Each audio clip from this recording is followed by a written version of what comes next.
But yeah, for sure, yeah.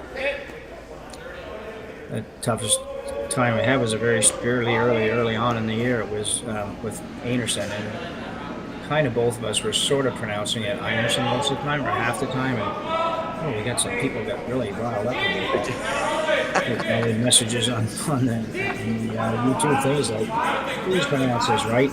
I'm just like, okay, we're trying. Give us a chance here. yeah.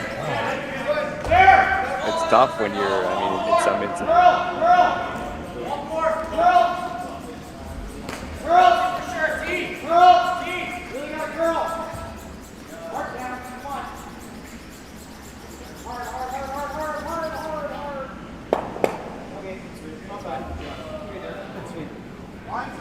Just there, like same time as yours. Okay. Yeah. 14-6. Yeah.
Good morning, everyone, and welcome to Martensville, Saskatchewan for the Curling Stadium Martensville International Curling Bonspiel Draw number 5. My name's Jim Nix. I'm here with Marty Thompson and Tim Burton on the production end, and we're happy to be joining you for this one. It took us a little while to get going, Marty, but we're good to go now, I think.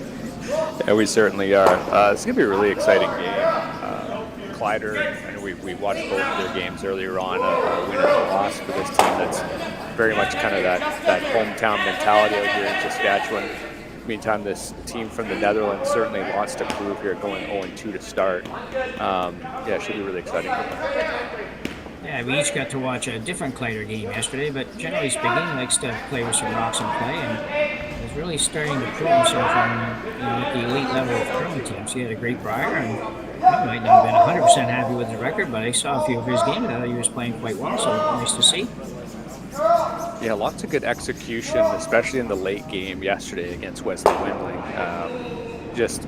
Lots of rocks in play. You're right. I know that Matt Hall is kind of come in as that role to loosen up some of that really aggressive play and try to think a little bit differently. But when they're executing the way they are, at least what I saw from yesterday, they're tough to beat, and they'll certainly be up there. Hopefully by the end of this week, they're hoping. Yeah, so I'm not quite sure who had hammer, but I think it was a pretty close draw to the button.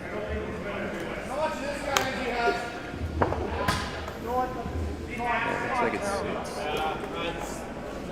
it looks like I think it might be the Dutch team with the advantage. My apologies, might be Kleiter actually. Yeah, this looks like it's the 1, 2, 3, 4, 5, maybe the 6th rock at the end. His third first one.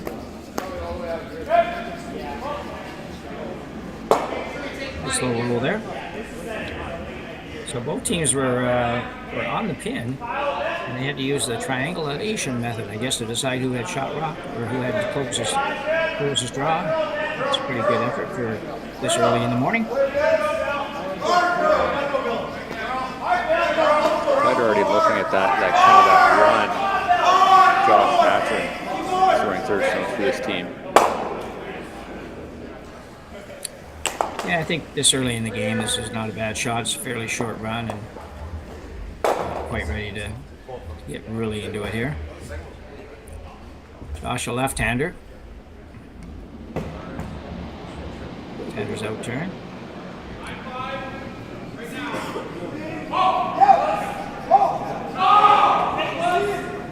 Just a little gentle pain here. Looks pretty close. Hold it for a little bit. Just kind of lost it a little bit at the end. I think that they would have liked to have held that on a little bit, but got rid of it.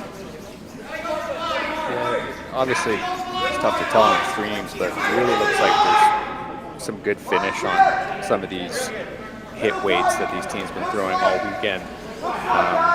Smart, obviously, to play it down just to make sure you can kind of control that shooter, but yeah, we're seeing lots of good finish on those hits. Yeah, I've been here a few times this year, Martensville. It's generally speaking, very, very good ice. Some decent curl and some nice finish, as you say. And speed is usually pretty good. I didn't check it at all yesterday, actually, but it looked kind of normalish. So, Gosgens been around for a while. This team has been out of the Netherlands for a number of years. I think he's got, multiple trips to the World Championships for sure. He plays over here a fair bit, maybe not quite as much as some teams, but I know I've seen him in Halifax on the East Coast, so I've seen him in Halifax a couple times over the years.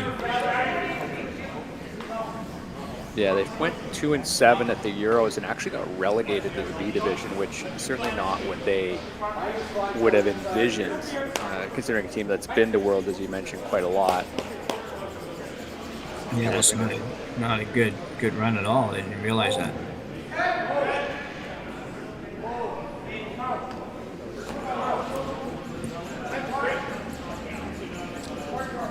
Yeah, there's more and more countries playing and more countries producing good teams, so you can't just automatically assume you're going to get to go anymore, that's for sure.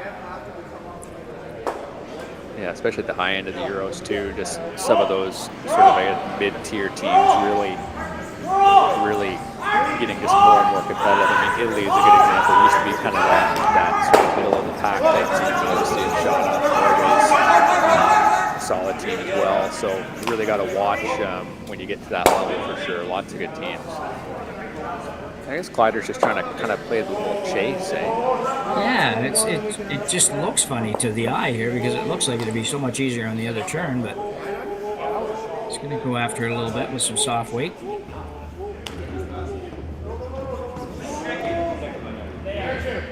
In turn, probably guessing hackish sort of weight, I would imagine. Great chance to use your speakers here. I wouldn't be surprised to see Trevor Johnson start to carve this. Yeah, good call right about now, probably. It's got to hold it a little bit. Lots of curl, as you just mentioned. Not get rid of it.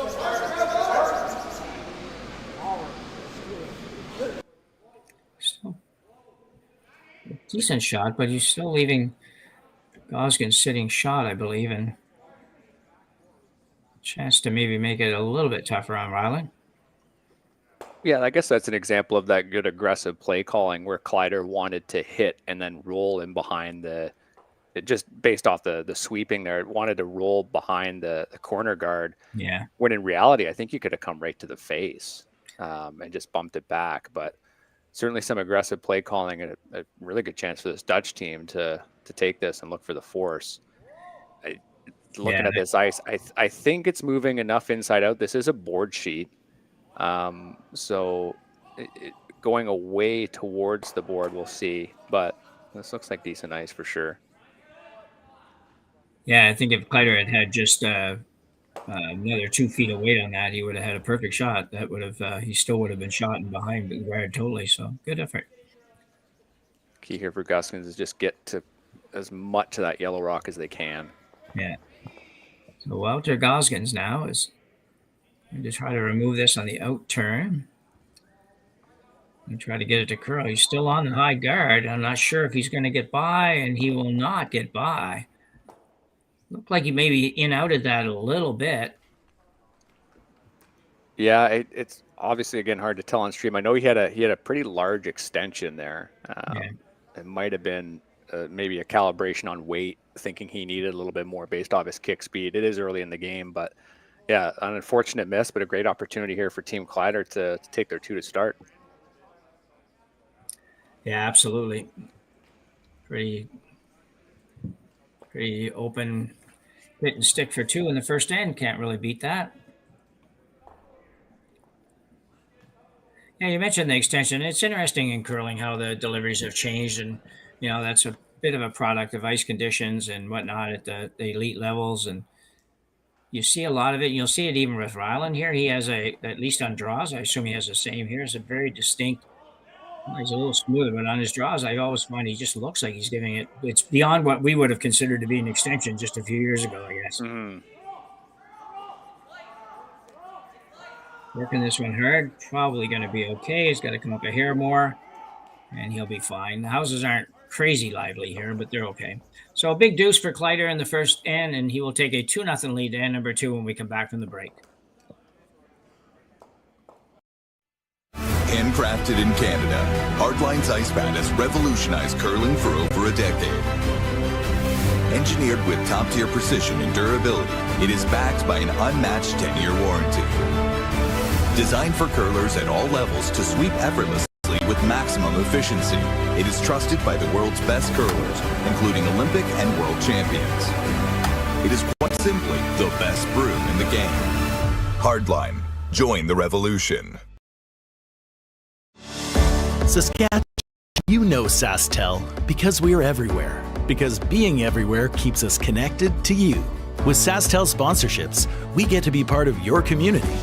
We're here with you, and we're here for you. It's easy to get started. All you need to do is apply. SaskTel cares. Always has, always will. To apply for sponsorship, visit sastel.com/sponsorships.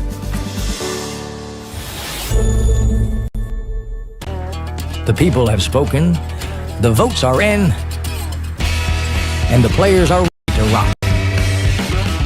At curling's first ever All-Star event, live from Nashville, April 15th and 16th, where 13 of the world's best men's and women's curlers face off for a star-studded celebrity pro-am, a unique skills competition, and an all-star skins game you won't want to miss. Got a ticket? We'll see you in Music City. don't have one? Better hurry. They're going fast. The 2025 TCG All-Star Game. Live from Nashville, April 15th and 16th. Let's rock. Welcome back. And number 2 here in our game between Gosgens and Kleiter. Draw number 5, rather, in this event. 4 draws yesterday. As you mentioned before, Gosgens sitting at 0-2 needs to get going if he's going to have any chance of making the playoffs. And Kleiter really can't afford another loss either, I don't think, at this point. I think there'll be a lot of 2-2 teams that get in, but it might come down to some tiebreakers that aren't always in your favor. Yeah, the format just kind of being that open round robin. You play your 4 games and you hope to be in the top 8. I agree for sure. I think for this Dutch team, I think they've got the 3 games today. You just got to win out. And yeah, for Kleiter, it's, you'd expect them to make the playoffs. I think right now there's just the odd team that's kind of 2-0 or whatever. But yeah, you certainly expect them to be up there.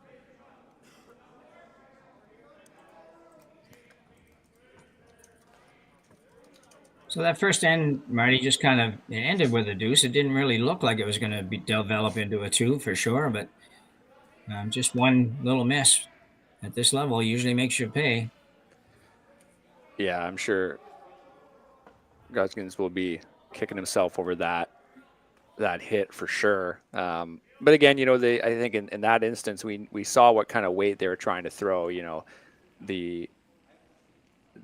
When you try to throw that down weight to really control it, there's a lot more other variables, right? It's not like you're just trying to throw weight to get rid of a stone. So I think in that case, they just got into that variable where, it just looked based on the extension, they just need a little bit more weight. And then, yeah, that simple little mistake trying to be that precise ends up costing you 2 points to start.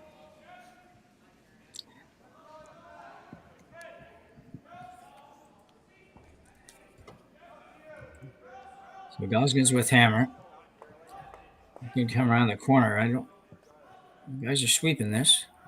Not real hard, though. Not sure they're confident it's going to get there, and no, it will not. Sometimes tell by how keen the sweepers really are on a shot. It's like, well, I don't know. I don't think it's going to get there. Just by energy levels. Yeah. Even 8 a.m. in Martensville, you can feel it. Yeah. Kleiter, that's just protecting this one. I mean, top 4 is pretty nice. If you stick this guard anywhere along the center line, suddenly things are getting a little ugly here. This is Matt Hall's throw. Yeah, and that second stone for Kleiter does hold the broom, as we talked earlier, just briefly on it, and a lot of experience and pretty good guy to have in the house. I think not real familiar with him until this year. So,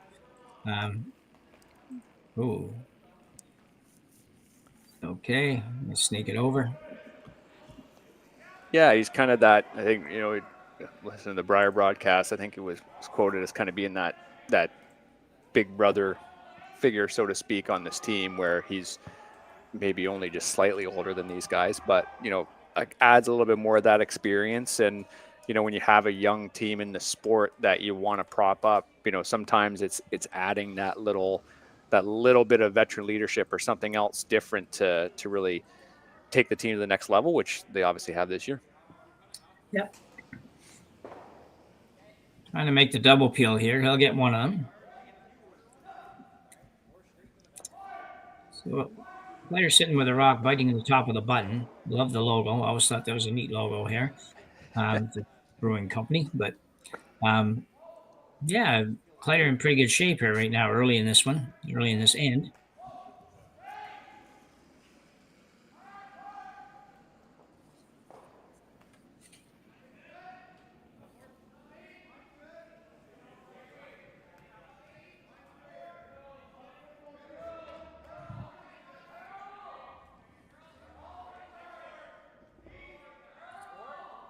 Trying to replace that high guard. These are always tough shots to throw. For me, I liken them sometime back in the old days when you were a lead, you had a lot of room to work with. Now when you're a lead, you're throwing to sometimes smaller areas than the skip has to throw when he's drawing the 4-foot. So yeah, for real. So another chance to rip here for this Dutch team.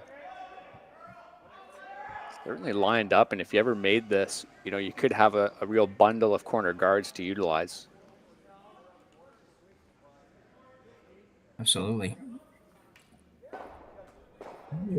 Oof, super close. Yeah, really close. And unfortunately, it didn't work out great for him, but it was a heck of a try.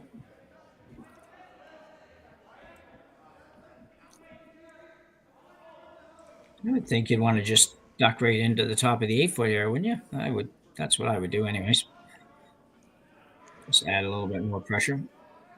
Yeah, I think there's a bit of tolerance with this for sure. You could kind of go in a couple different spots and still end up with your desired outcome. But you're right, if you ended up in that 8-foot area, it makes a potential draw maybe even that much harder if they tried to come to the yellow, right? Yeah, and you could probably take the run back on the red way as well, and still kind of could get a lot out of it if it goes there. It might end up there anyways. This is running well for top 8.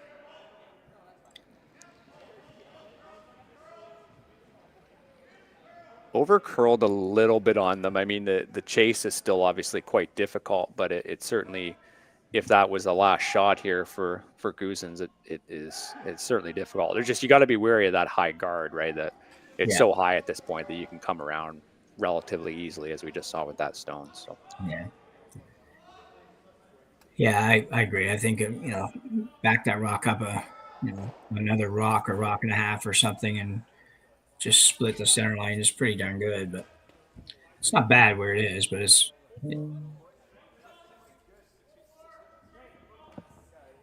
This is Lawrence Hoekman throwing third stones, longtime teammate here of Gosgens.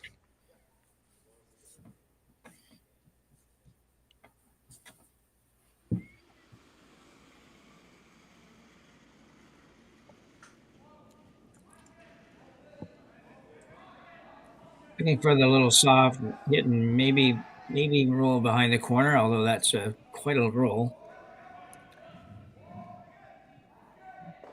Megan on the curl here. Yeah, it doesn't look like they're trying to make that roll. Oh yeah, maybe might be perfect. Just about. That was a great effort. That was just needed to curl up another inch probably, and it would have been ideal. Yeah, and there's another way of making that shot where you actually hit the one behind. Yeah. It likely is biting, so it's not something they could potentially use depending how this end progresses, but. Yeah, it'd be interesting to know if that little the little black rim around the house there is in the house or off the house. Yeah, the aerial isn't always perfect either, but. So same basic shot for Team Kleiter here, looking to pretty much split the center line, and you see Rylan now has his broom just outside the house. Okay, a keen eye right now could spot a little biter stick on the sideboard. So if they need to use it, it's right there. It's close, yeah. So they don't need to take the traditional 3-4 minutes to decide to measure. We could run the commercial break then and just come back. Yeah, I know. We're all guilty as curlers. I think we've all been there where it's you look and you look and you look and you look. It's like, okay, we better measure. It's like, could have saved 3 minutes just by doing that in the first place. But. So chance to clear out some granite here. I like this call. There's also if you hit a thick part of it, you can even just run that straight back and hit the one on the top 4. That might actually be the intended shot, but. Yeah, that's a shot I was a little surprised that they weren't trying to take away. He's not going to do that. He's going to be lucky to hit it. He got a piece, but not a good throw, really. Needed to lose that shooter, if nothing else. Yeah, there's kind of a big set there. Maybe bigger than he wanted. Yeah. Yeah, it's made the potential run back even that much harder, I think, although it's a little hard to tell. Yeah, this is a good conversation from Kleiter and Hall, where they're saying, hey, this guard is so high. Why don't we just come all the way across and line up those yellows so that they're set up so they can't do that same run. Like if they did that, the run off that red, which is a really smart call. You know, if he managed to put this here, then I guess he just has to make it anyways. So, you know, be more tempted maybe just to throw something top 8 or whatever, but it's like, no, let's try to be precise, especially because they've seen a couple rocks actually hit this part, hit this path in the ice so far this end. So just try to play that same thing. Yeah, I agree with you. I think that'd be a great spot if you can line the 2 yellows up in the right way. So if he ever runs a red, he doesn't get rid of both. And if you ever drop it short, and if he can make that run back, which he can, I think if he wants to throw it with a little bit down weight, and you're still wondering whether the other red is in the house. So I think I want this one to be looped around and in the rings. Looks like it's never going to get there before it gets to the hog line. That goes sideways pretty good. Maybe not good enough.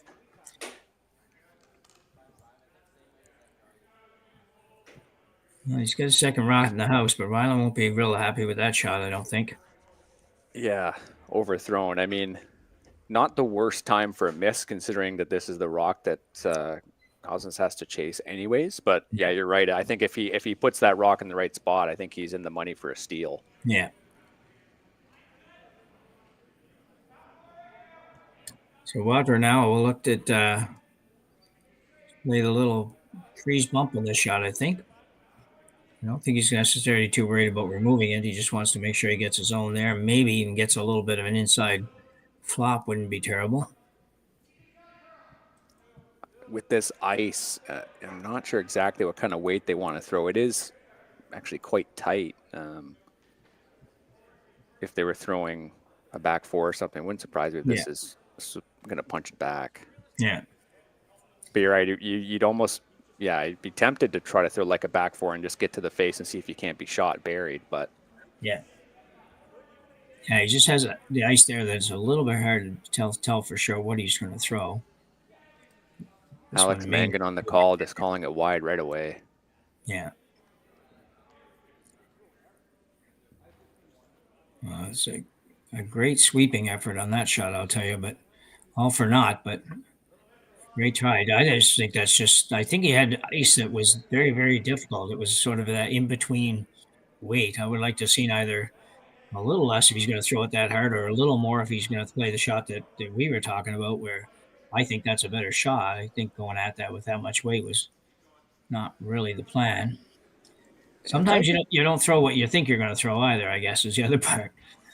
If I had to guess, I think they were trying to throw something that was close to back line, and I think he got towards hack. Something else I've noticed for the first 2 games is that, you know, the weight sensitivity with line here, it's, you know, we've definitely seen some rocks come back and are carvable, but that's mostly just draws. I think if you throw any kind of hit, it's going to run pretty straight on you. So that might have been what happened there. Yeah.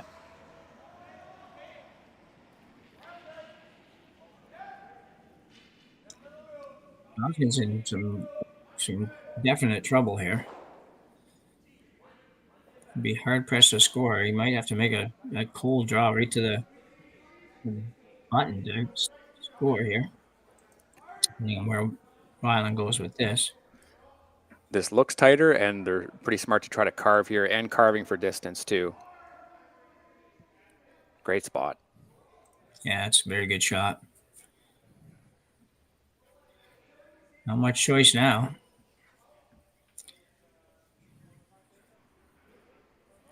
It's a big shot, basically a shot to keep you in the game more than anything else, and kind of has to have the button. Yeah, this early on, it's a daunting task for sure, but I mean, let's hope he was the guy that did the draw to the button. I mean, I guess the good news is that it's a path that almost every single rock has gone down. Every draw, anyway, to this end has gone down. So you'll know it'd be up to speed. You know, your sweepers have seen it enough. You've seen it enough from the house. So hopefully they can dial us in here. This Dutch team's already under some pressure.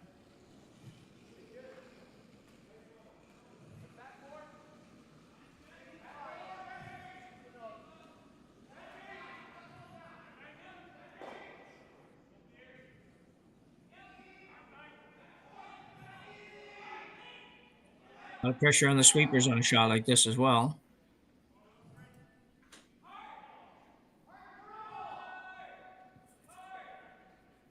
Got him at 13-3. That's probably a little heavy. It's got to sit. Oh, wow. I'll tell you, that is a great shot. I think it might be shot, and it is. What a terrific shot by Gosgens to really keep his team in the game here in the second end.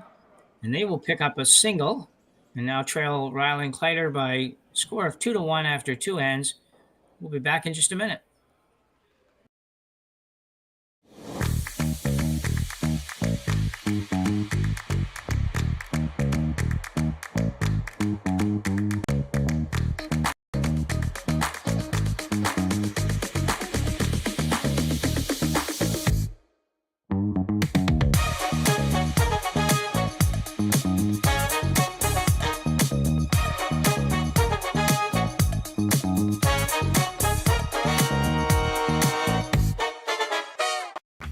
Team Homan rocks. Team Mowat rocks.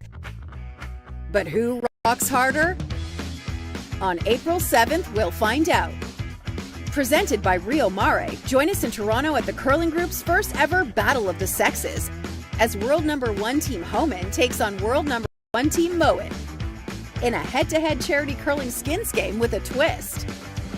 8 ends, 4 rule changes, and curling like you've never seen before. Watch it live on the Grand Slam of Curling website, app, and YouTube with celebrity coaches and special guest appearances. The Curling Group's first ever Rio Mare Battle of the Sexes, April 7th, Mattamy Athletic Center in Toronto. Get your tickets now at thegrandslamofcurling.com. Let's rock!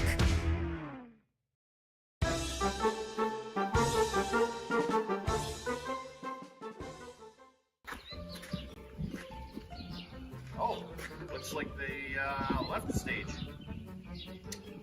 Wonder what I can do with that.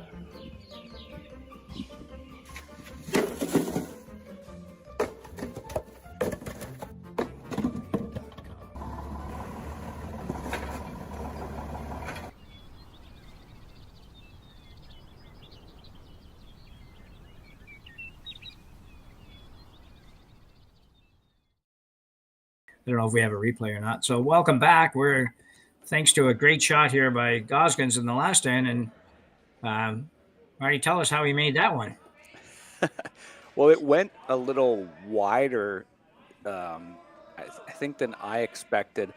I really like the management from the sweepers because they did have some room on that guard, and if it was, I think it was the right tolerance to try to throw it that way. I know you got like a 13-second split. It's hard to tell, obviously, how slow or fast the ice really is, but I liked the way that they managed it. In the other way, they could have made it as if they were like heavy and tight, right, where you could kind of tick off of those yellows, but they managed that. They didn't need any tolerance. I just thought that was a really well-managed rock. Obviously a good throw, but credit to the sweepers for putting that one together. Not easy to go to the pin, and especially to the back of the pin like that, but kept a broom on it. You saw how much it dove and it cut in once it started touching the rings, but that was a really well-managed rock too. I think, as you rightly point out, really just keep them in the game at this point. Yeah, I thought it was a tremendous effort by the sweepers for sure. I looked heavy to me, and I agree with you. I think they just did a really, really good job on that shot. And really, if, like you say, we still have a game to watch. It was a little bit questionable after if he had missed that shot. So not too many 5-0 comebacks that you see at this level of curling for sure. Maybe doubles, but certainly not in fours. Yeah, maybe doubles. Yeah. So Kleiter with hammer and a 2-1 lead here. Third end in Martensville. Thank you all for getting up fairly early if you're out west and to watch this one. And thanks to everybody else that's taking it in as well. Hometown team, really, or home province team, and Rylan Kleiter playing a lot. I kind of marveled a little bit at how many teams we had here that were prior participants and such. Now it's going to be a little hard to kind of build back up after playing in something like the Briars 2 weeks ago, or less. Yeah, this team will be hungry though, and you mentioned there off the hop that they definitely had a good week, but they were kind of your consensus favorite dark horse team, just through knowing how much they're playing, and they're playing well, and they're a young team that you want to really cheer for. And I think it just wasn't the week they really wanted, and it was like a 3-5 record, and certainly a little disappointing. So they'll be hungry to get right back on the horse, and being obviously just around the corner here from Martensville, short drive up from Saskatoon certainly helps. Yeah. Yeah, it was nice to see with Sam Moveybrook here as well, and these teams that are in that age group where they're really, the Brier was really important to them. Obviously, they would have loved to have made the playoffs, but they're also building to probably as much towards the next Brier than they are this Brier. So, so as a result, they're keen, they're ready to play, and they play a lot, both those teams.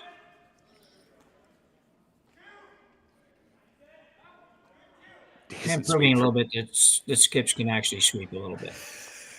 Decent sweep from Kleiter. I think he was maybe he was just grabbing the broom really low down. I think he was maybe surprised that he had the opportunity to sweep as much as it did, because it looked like it was going to over curl. Yeah. So I'm going to go a little simpler here for maybe an end.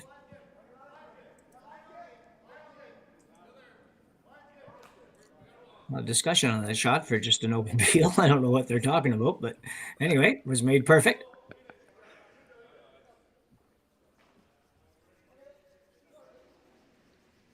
Yeah, I would certainly expect Kleiter here to make the playoffs. Again, the top 8 do.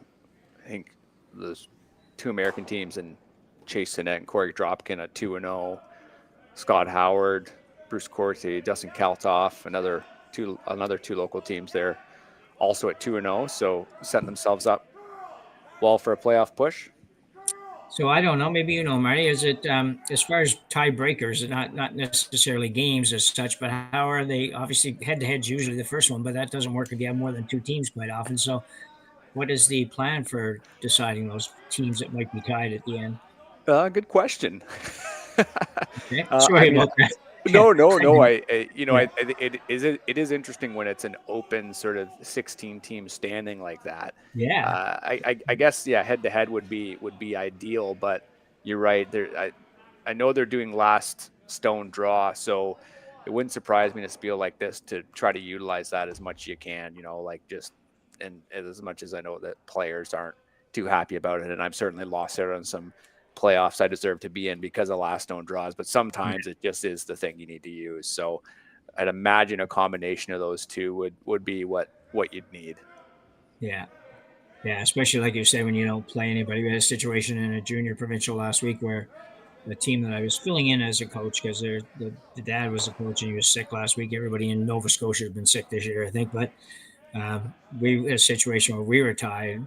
And we were both making the playoffs, but their decision on who had hammer, and I couldn't figure it out. We never played them, and we had the better last stone draw of the 2. We were seated higher than they were 2, but they ended up with hammer based on the fact that they played a higher seed in their qualifying game than we did. I couldn't figure it out. So you get some interesting decisions on how these things are decided. But it was right in the book. It was, our official was great. He was, this is just the way it's written. I'm like, okay, fine. Anyway. Yeah, I mean, it's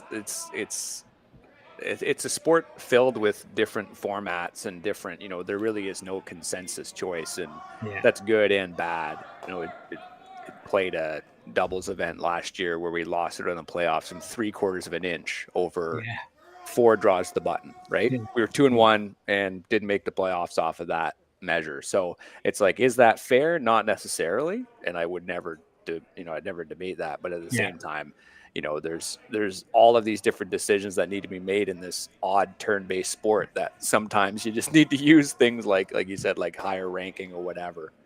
Yeah, I'm not a massive fan of the last shot draw making decisions on that, but I think the slams probably have it about as close as you could get, where you do have an opportunity to have at least one tiebreaker now, and you still might lose out on it if you're really unlucky, but at least it does bring a couple more teams into having an opportunity that, maybe at least have the better draw to the buttons or whatever. But anyway, it's I get it. I know the reasons. I understand it, but I don't really love it for sure.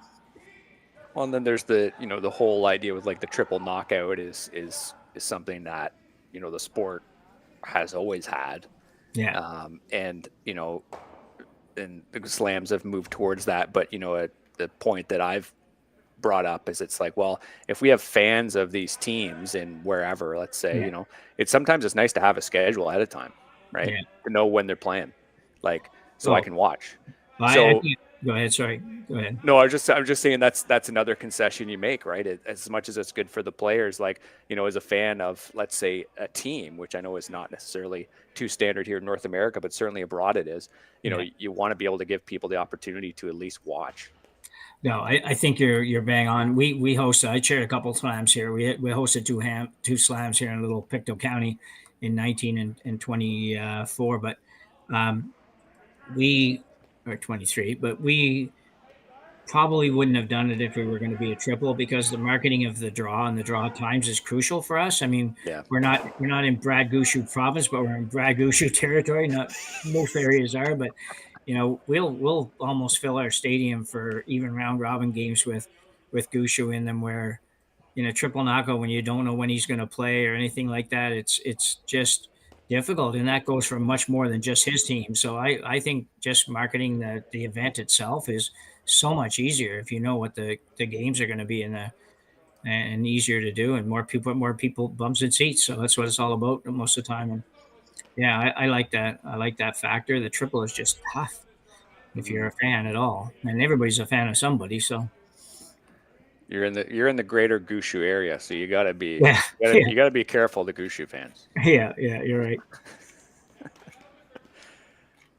But I think the sporting merit is right. Like obviously Yeah. you drop in and you play a team and you get games against teams you're better suited to play, et cetera, et cetera. But I think it's one of those things in the sport where you need to make your case, but then you need to say, well, there is really no right answer at the same time. Yeah. It's kind of along the idea of making sure you have your absolute best teams in the country in the Brier and such, but very few sports guarantee that. I mean, you pick any sport you want, baseball, football. Nobody's going to guarantee that it's the top 8 teams every year that make the playoffs, just because of where some are and what divisions they play in, and where they're located. There's all kinds of reasons, and it doesn't always work out that way. It's pretty tough to do. Well, and Epping not making the playoffs out of the Brier, I know Yeah. that was super controversial, and it's I think he's right, and whoever wants to critique the system is totally right. But I can't remember, one of the players who was just quoted in one of those news stories said, it's like any sport. Like you watch the World Cup, in soccer, whatever. There's usually a group of death. That's where that name came from, is because there'd be a group that has the Netherlands or France and a bunch of really good teams. All of a sudden, it's like that is just a part of sport sometimes, right? And they had a system where it's based off of points, and it just didn't work out that way. So it's hard to cry foul as much as that they had every right to, I guess, so to speak. Yeah, no, World Cup, that's a very good example, actually, and you're right. It's you can't make it happen perfectly every time, and they very rarely hear anybody whining about that at the World Cup level. They might not be happy that they're in that group, but they just recognize that that's going to probably happen every year to somebody. So anyway, well, we talked our way through this end. We apologize if you're somebody that wanted to hear us talk about the rocks going up and down the sheet, but hopefully you had a little more fun listening to our conversation than what we have. We do have a blank end null at the end of this, and Rylan Kleiter will take hammer to the 4th, and a 2-1 lead here at the curling stadium, Martensville International Curling Event. We asked Saskatchewan what they know about 5G. More speed, more innovation. It's going to make our lives a whole heck of a lot easier. This is what 5G looks like. Better, faster. Sounds like one more G. Sounds pretty good. I don't know what it means. All you really need to know is the future of 5G is here and will continue improving through investments in network technology.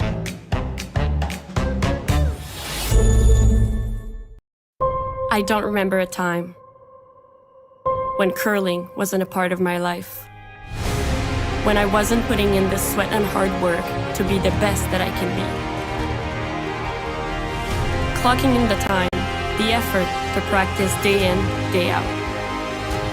curling is more than just a game. It's a family, a community. And when it's time to play, I know I'll be ready.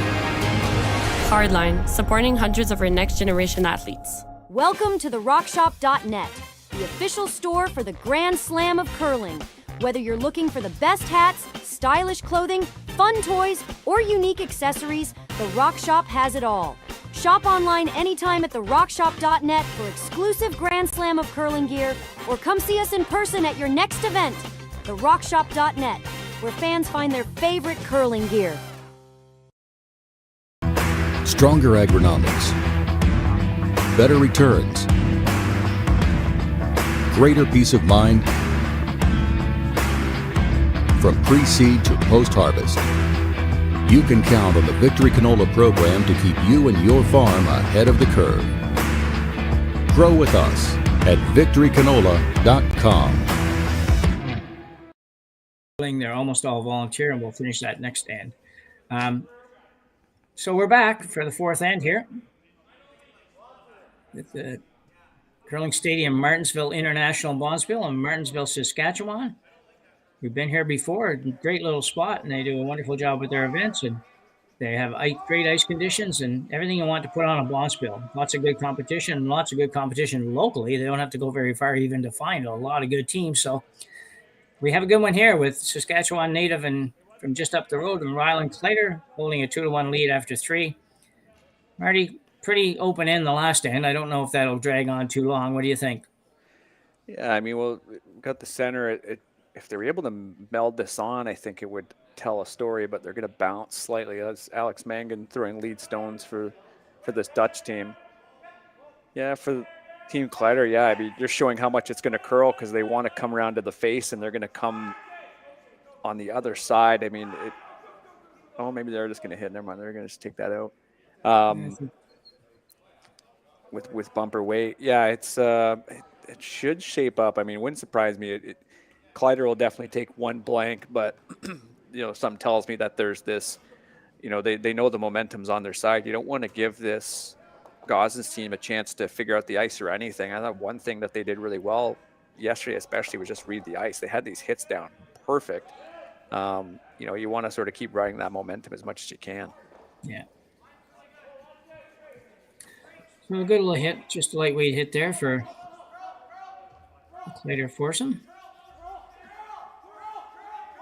I believe this is Simon Spitz throwing second stones here for Team Gosgens. They have a little bit of a cadre that plays.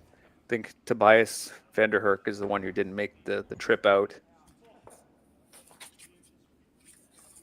Oh, okay. Yeah.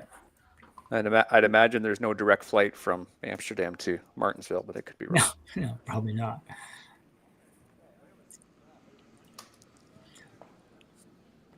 Yeah, you admire the, it's not an easy trip. I've made the trip to Europe a few times and back, and it's just doing nothing, not having to go and curl in a bonspiel. It takes about 2 or 3 days to kind of really get back on schedule, and it's these teams that do this and in all sports that do this on a regular basis is just amazing to me that they're able to pull it off.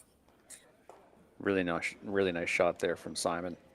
Yeah, I agree. It's, especially when you're kind of going to these bonspiels that, they're not straight up in Toronto, or they're not even really in Calgary, right? Where you have that drive or something afterwards, or you need the connecting flight, it'll wear on you. And full credit to all these European teams that make these treks out, and for long periods of time. It's a big commitment, really big commitment.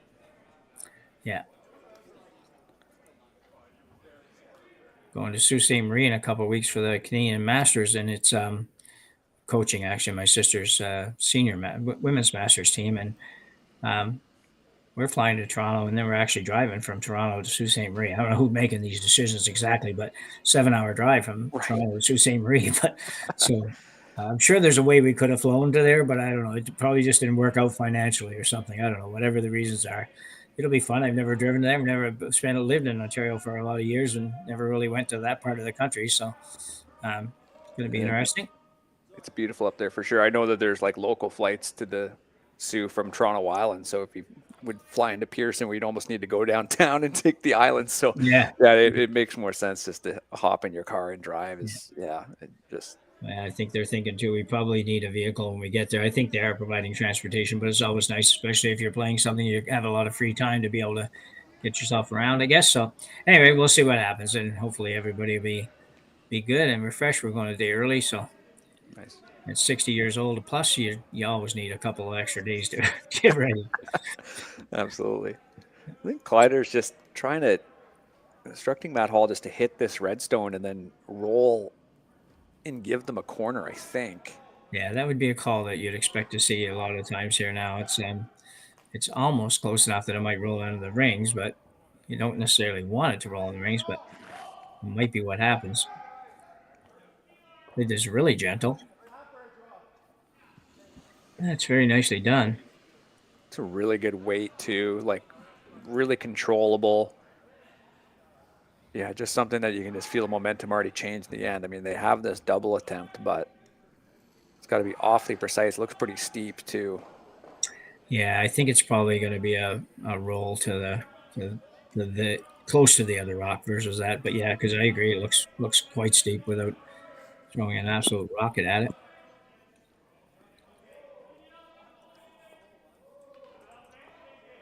Okay, so basically showing you the same shot about 3 or 4 different times here. It's pretty much, unless you're going to go hard for the double, it's really a hit and roll and just figuring out what weight you want to throw for that. Mm-hmm.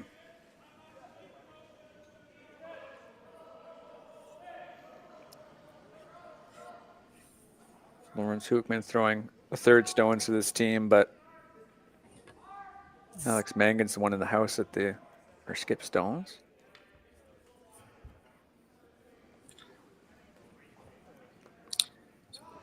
Let's throw an out turn at this.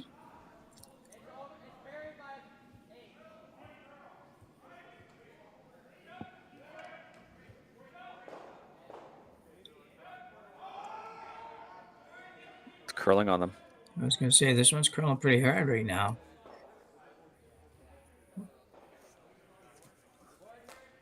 Oh, heck of an effort. Just had to hit a little bit thicker, and he would have ended up in a good spot if he probably would have taken a little of the speed off. Could have ended up maybe corner on the yellow, which would have been not too bad, but not absolutely awful where it is. Yeah, I mean, at least there's 2 pieces of red granite right in there. Now, this is an interesting play call. I think, yeah, they're gonna come take a look. They were the initial thought was obviously is to hit that redstone top button and move over, but I think they're looking at maybe just sort of punching this yellow up a little bit. Hard to. It looks like it's corner frozen ever so slightly, but I guess the idea is if you come right to the nose, it'd be really hard to get rid of either yellow stone because there might be a jam opportunity on the back red, and then the red stone that's in the top 4, maybe it just gets pushed out slightly so it's exposed. Yeah, I don't know if it's possible to see an overhead of that or not, but if it is, that would maybe help us out a little bit. But yeah, it's not a bad call. You tap that yellow over a little bit towards where Rylan's broom is. You probably just flop right on top of the red one that's there anyways, if they're assuming the red's a little behind the yellow. It's aggressive for sure.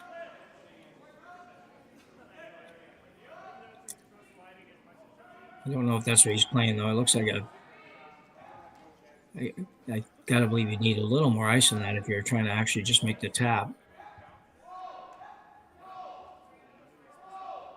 Yeah, very curious to see this outcome here from Josh.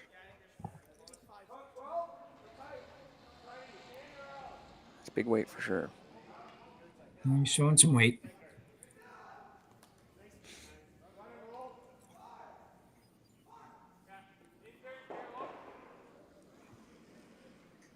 Oh, wow. Sure. Yeah. That's a pretty good outcome. Yeah, it wasn't exactly what I was thinking they were going to play, but worked out okay. Gosgens, if he can hit this one and not roll too far, I could set up a very difficult double. Might be able to escape this without giving up the 2 here yet. Yeah, really creative play calling from Kleiter that Yellows look pretty steep too. There's no natural double. Yeah. Yeah, I don't know if he'd be going after that one, Marty, if he'd be trying to, I don't know if you want to roll on that direction. You just set up the double on your own. Yeah, I don't think this was intended to come to the nose, but it looks like they will. Yeah. Now that also might be steep too. I think that would be I think that would be tough to make. He's not going to go after that at all. I'll try to do this without hitting his own. Yeah. Extra weight. Coming up to skip stones, I mean, if you could make this and get just a tiny, tiny roll.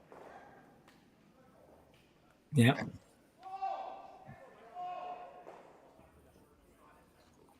Another big shot here from Josh. Really helping this team set up this end.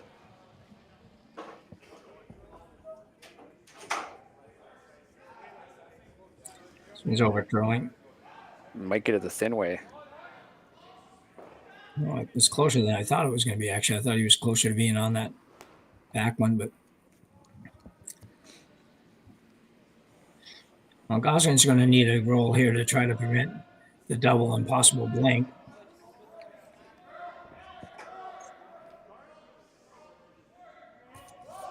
Yeah, again, there's that aggressive play calling from Kleiter. You know, commended for going after it, but I think there was another way they could have played this end. Yeah, yeah.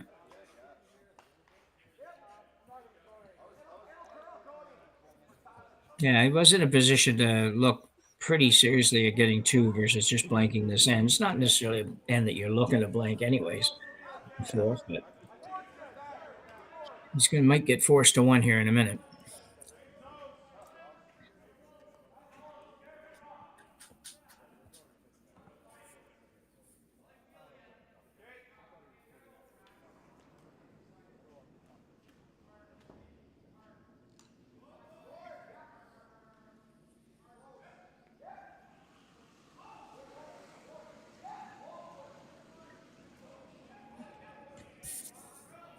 So Wouter Gosgens. Well, this one pretty gentle as well. Needs to make sure he hits the yellow.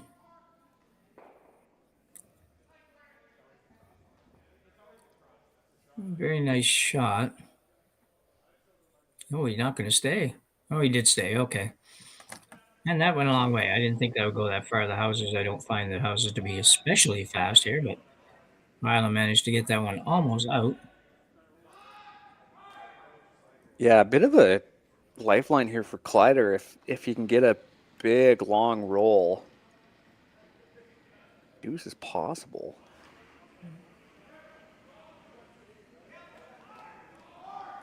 Yeah, you're right. I think you get over there in the company, in the neighborhood of the company on the back of the house there. Yeah. Somewhere out there around the A and the N in that circle, you could manage to get out of this with a blank here. Well, gonna have another chat. It actually didn't take very long to decide the last shot he threw down here because it was that was an interesting call. I thought that might take a little bit more discussion.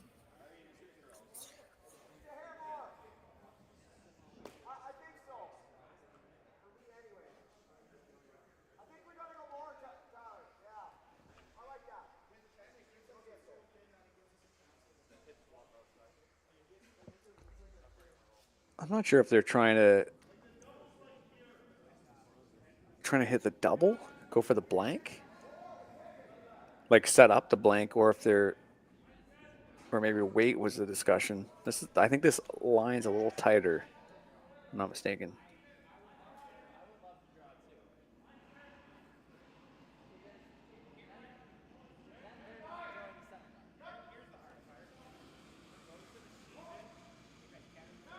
I think you got to push this out.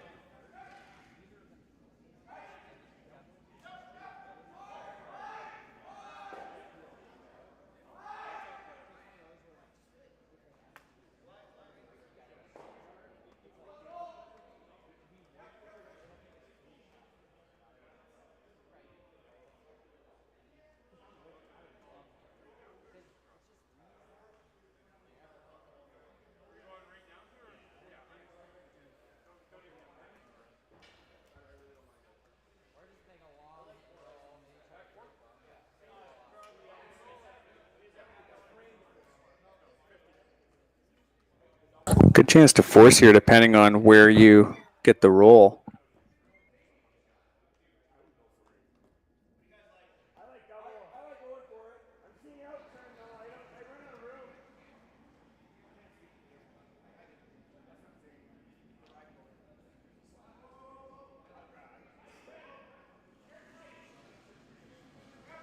Final stone here.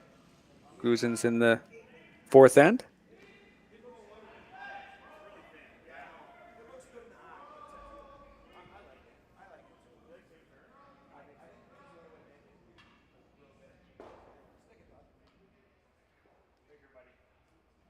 And didn't want to really flirt with that one at the back 12, but looks like it'll give the double.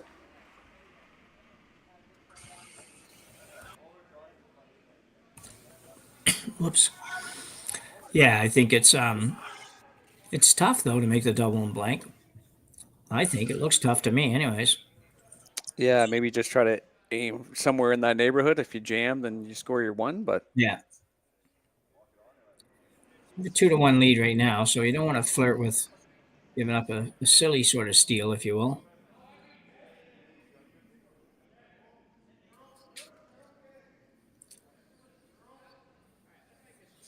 Because they're working hard on this. This just might not hang around. No.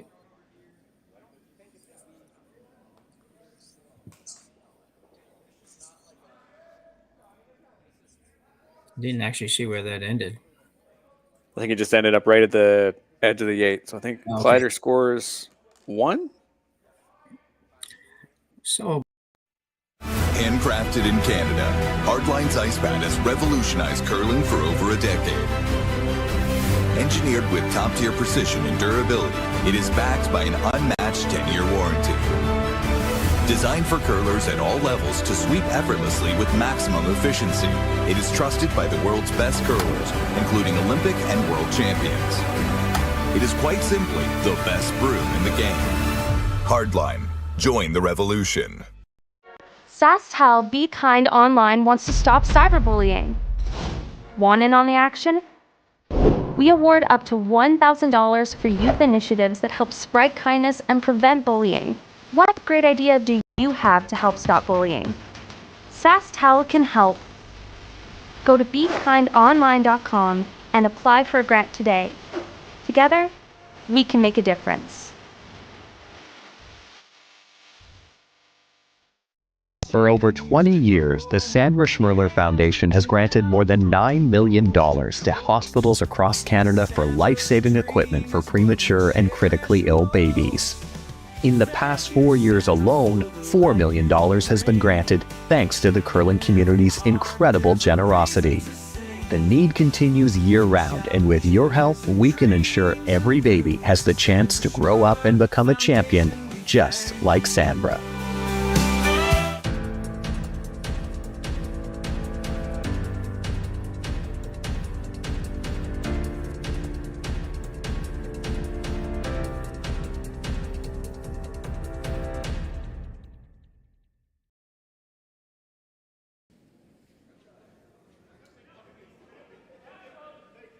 So we're back for fifth end action. Pretty low scoring affair so far, Marty. It's hasn't really opened up quite the way I thought it might be, but I guess you had mentioned earlier that Matt Hull had a little more of an influence on a little less or a little more controlled aggression, I guess, for the Kleiter team. So maybe that's the difference these days.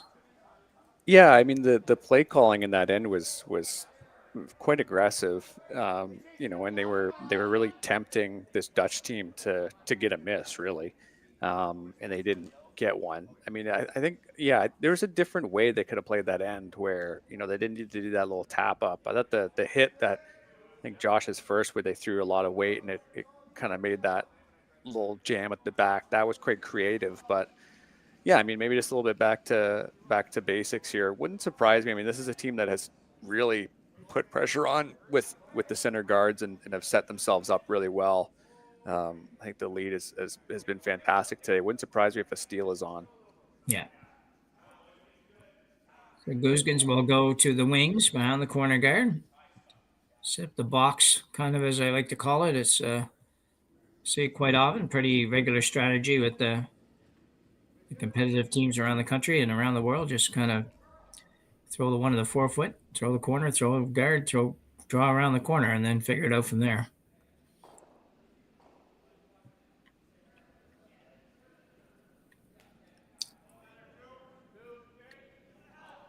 Mentioned earlier, Gosgens does have to win this to keep his playoff hopes alive, and Rylan Kleiter can improve his playoff hopes greatly also by winning this one. He's 1-1, but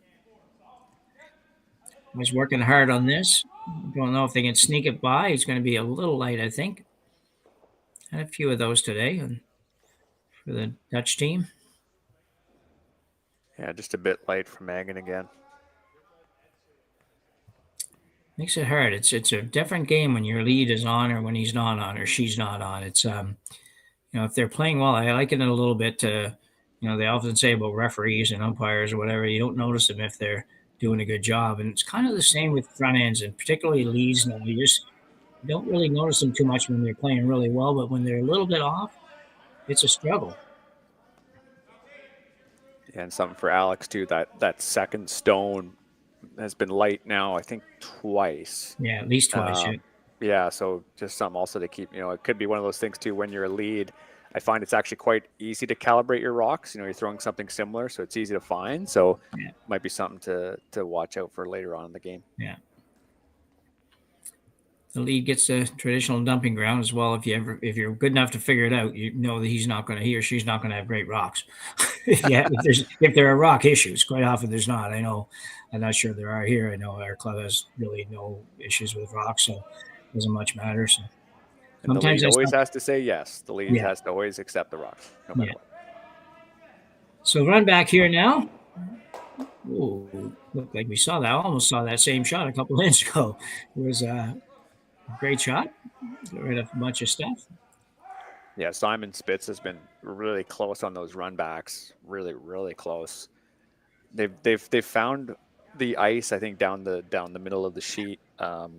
They've been reading it well. It's just that little sliver off to being able to really open something up. So Matt Hull now, second stone for Team Kleiter. Going to throw the guard back up.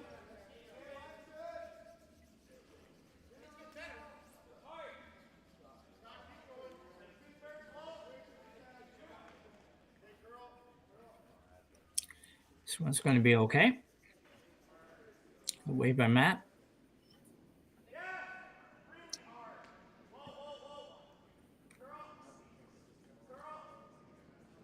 Yeah, I like how it's just a little off center too. It's kind of tempting to play at it.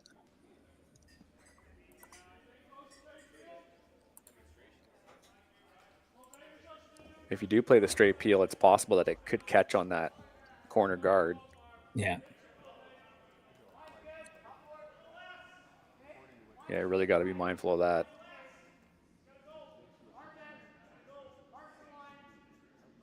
No turn peel.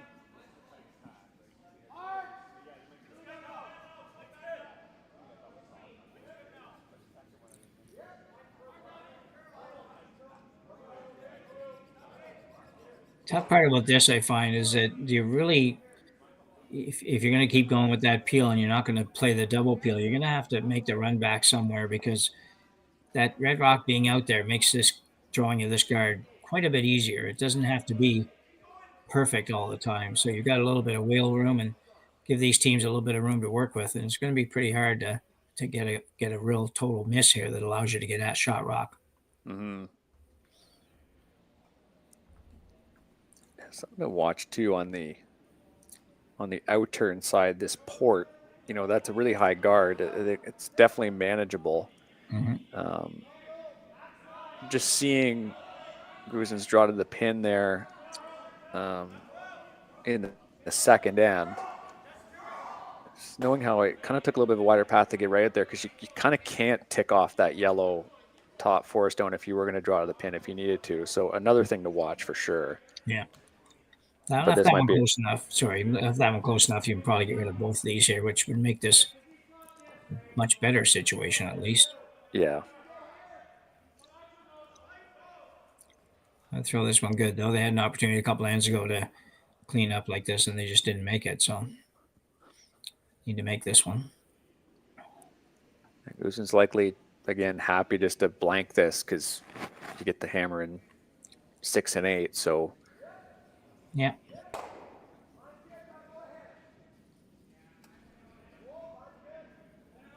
It's Lawrence Hookman.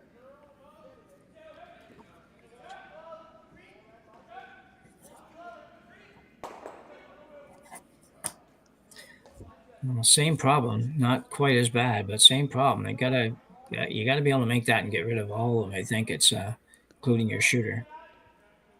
Yeah, might have even just touched that corner guard. Yeah. Ever so slightly, which even if you send that into the rings, it's something else, right? Yeah.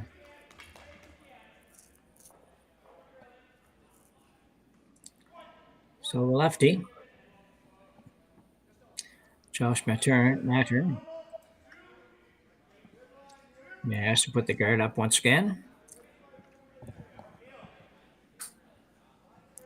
They're going to try to get this to like a 2 or 3. What's out there, though?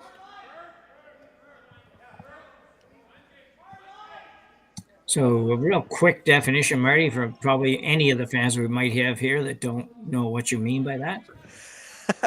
Thank you. When I said it, I was like, oh, yeah, that maybe somebody wouldn't. Most of them probably know, but. So there's, the number system, 1 to, it goes to 10, right? Or no, what does it go to? To be honest, I just use it for guards. Yeah, most people now are just using it for guards, but it goes to 11 if you take it all the way through. So 1, 2, 3 would be your guards from the hog line to the top 12. So this would be a 3 guard because it was close. A 2 guard would be kind of a middle guard, and then a 1 would be a high guard. Of course, it is close. The double's there. Nice shot. Yeah, really good shot. And that's the one risk, I guess, if with taking that guard into the 3 area versus leaving it up as a 1 or a 2. We'll see it again. Much harder run back if it's a little higher. Just happy for this Dutch team to make one of these. This is, a good line call, good sweep, excellent. Yeah, they kind of, I guess it was a little bit more weight than they wanted. Obviously, Matt Hall was carving it for a good chunk there just to make sure it got over. A 2 would have been ideal, but again, it's somewhere in that range where if you left the 3, they had the run, but if you got closer to a 2 or a 1, they just had the double peel. So, I mean, that was certainly a hard shot, and a stuff would be likely in that circumstance. So, worth the risk for the Kleiter team, I guess, on the whole. Yeah, I think so. It's I'm with you on that. I think that you're looking at the line first on that one, and because you're not bringing it right in the house, even if he does make the double peel as he did, or the run back there rather as he did, you still have lots to work with if you're Kleiter and you're not in any real danger at this point. So, sometimes guys are just going to make those. Sometimes they make them when you leave them out there too. So, guys working hard here. I don't think this right is away. Yeah. A little further probably than where we've been. Yeah. And Rylan just didn't make that adjustment. Yeah, I think you're bang on. That was a wider path, and very few times that we actually got out to the wings on a proper outside in draw.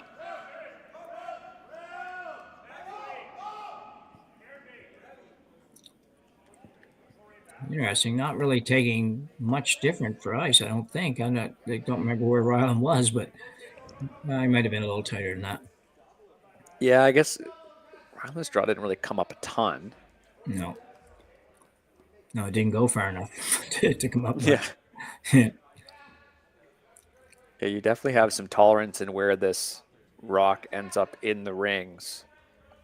Anywhere top 12, top 8, heading in towards the path towards the 4-foot would be ideal. Yeah.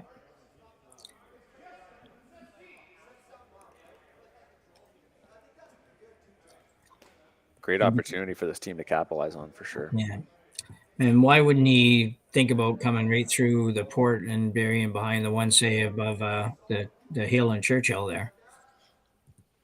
Yeah, I mean, I guess there's more margin for error just because there are the 2 guards you can kind of come around on, but I know what you mean. You are coming on a new path. Yeah. But maybe they were talking, maybe they saw something in Rylan's throw that they know that they can do differently.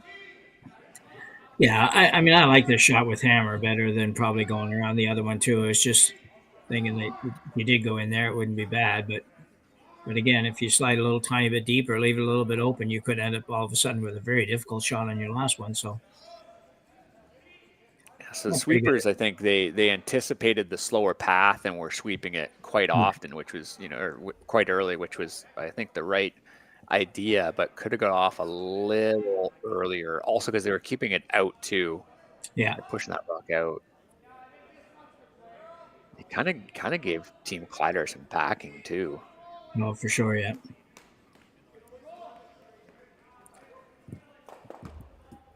Yeah, Rylan has to make quite an adjustment. It's not just a little adjustment, but he does have the opportunity, or had the opportunity, to see Gosgens come in there and get a time on that, and really maybe have a little better sense of what this is going to be like out here. You've got maybe a couple more rocks down here. It'll clean up a little bit, but he definitely has to add a little something to what he threw last time. I watched this team to get pretty tight to this high yellow guard. Yeah.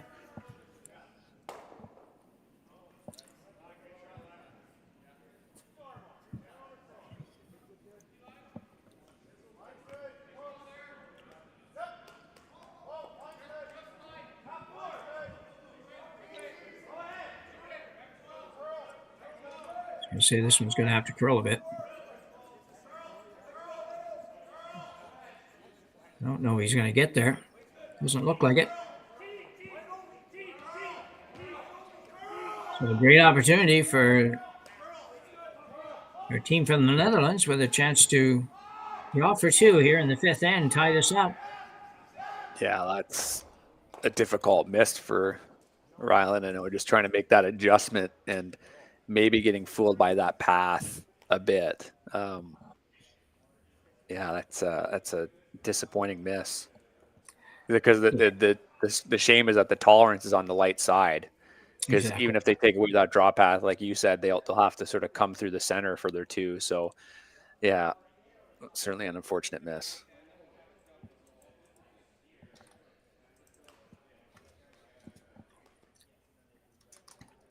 So Gosgens with his same shot he just threw, really. Give it a little extension at the end. Has his own to work with back there if he needs it, but should be very close on this. Keeper's going semi-hard on this one. Should be okay. And this will slide right into just about the tee line. So a nice draw for two, and we have a tie game after 5 ends. We're tied at 2 here in Martensville. We'll be back right after the break. The people have spoken, the votes are in, and the players are ready to rock.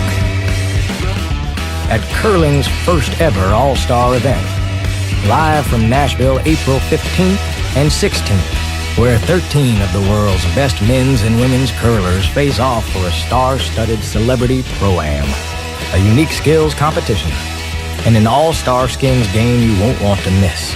Got a ticket? We'll see you in Music City. Don't have one?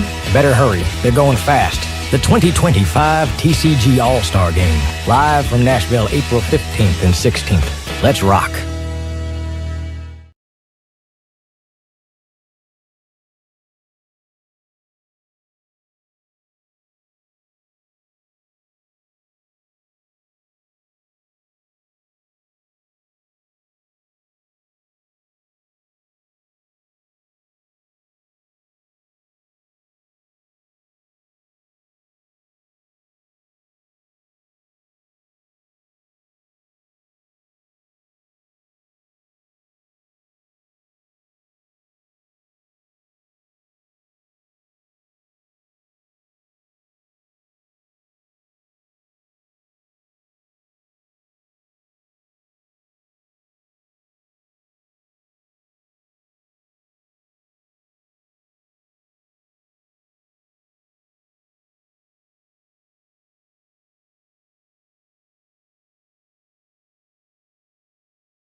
So we're back here for the final three ends in or probably the final three ends, barring an extra end in our game between Gosgens and Kleiter. Gosgens out of the Netherlands, a Dutch team, looking to kind of finish their season on a little higher note than it's been to date, and Kleiter coming off a somewhat disappointing performance at the Brier, I guess. I still have a hard time saying that. I think that they looked quite good all the time, but record didn't reflect where they'd like to be, and trying to maybe get a W on the books for the end of the season here. Tied up at 3. That last end kind of swung around, Marty. It didn't look much like it was going to be a deuce for Goosen, and turned it around. Yeah, they've really held on in games this they're 0-2, which is disappointing, but they've really held on. I think back-to-back 6-5 losses to Howard and then to Height. In the game yesterday against Howard, they stole one in the 8th to keep the game going, but lost in an extra. So they're certainly a difficult team to play against. That see how close they are to being precise with those run backs, but their draw weight I think has also been pretty good. I think they've on the whole, maybe not in this game, but it wouldn't surprise me to see this team even maybe try to play really aggressive and try to take one on Kleiter. Again, certainly a team that is quite cagey to play. Yeah, and definitely a big end to score here. We always talk about that. 6th end in these 8-end games is, in any game that's close, there's a big end to score. If you're down 1, up 1, or tied, it's certainly a big end to score a point, whichever way you have to do it. So you can see the 2 center guards went up for Gosgens. Rylan Kleiter going to ask his lead, Trevor Johnson, to come around those. And he looks pretty good. Like to stay above the T line here, but looks like he will. Oh, very nicely done. Yeah, really nice. He's got that weight down all day. Yeah. It wouldn't surprise me to see Kleiter play, in that kind of a little probing, so to speak, not being too aggressive, just knowing that they will likely have those 2 hammers. A deuce is great, but they will be, I think, playing it somewhat cautiously, aggressively. Yeah.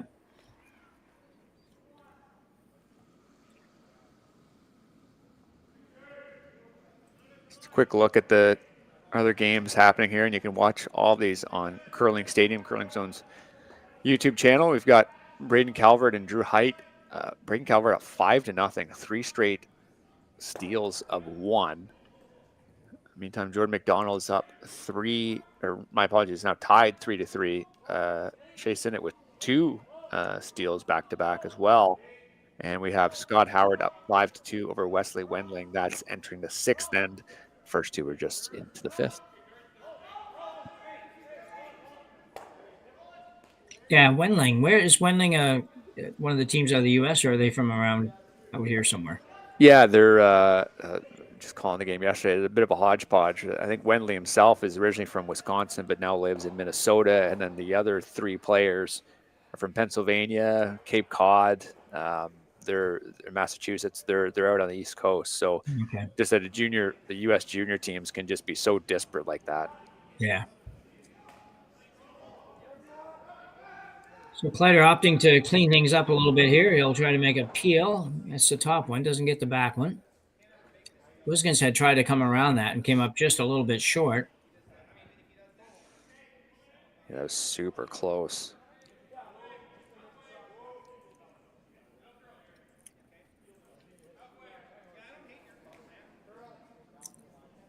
So it looks like they're trying to come around that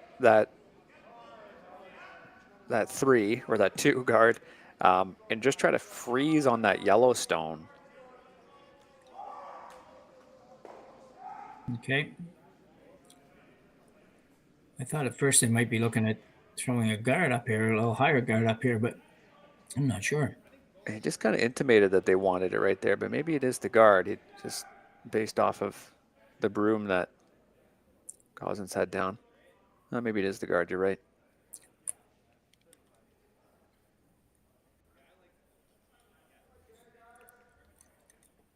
Yeah, there's certainly a way that Team Kleiter could miss this shot and end up quite badly, but certainly worth a try.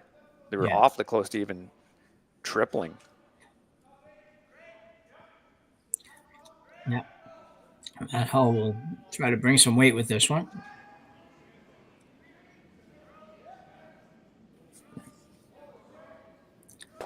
You don't know if he's going to over curl, maybe.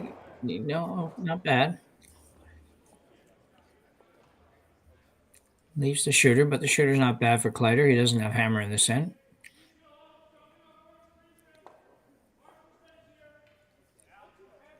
Yeah, definitely some tolerance in this. I think if you do come corner frozen, though, it's pretty good. I guess Kleiter does have hammer in this end. Sorry, I think I said that backwards. That's all right.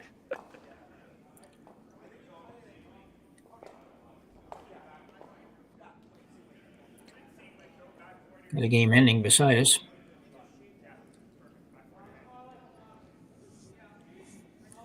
So looking for kind of a corner freeze here on this one.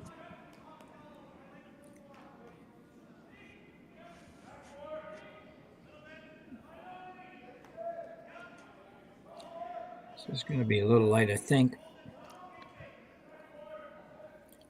Yeah, played to the tolerance well, and the sweepers maybe thought they could drag it. See Kleiter playing the rock in the house at some point and try to roll it over behind the corner guard, sit 2. Yeah, I think that's the alternative, but then I guess you just, again, it's that playing how aggressive do you want to play. Yeah. Knowing that they could just draw him behind, and then you're coming up to skip stones with something buried. Yeah, definitely a possibility. And Gosgens has been pretty good with draw weight. He's made some pretty good draws.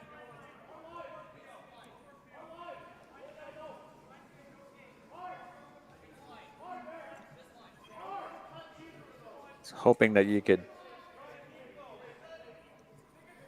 or going straight down. Yeah, I guess they're maybe seeing if you could hit that center into the corner, maybe you can get a good bounce, but yeah, center rip again, I think.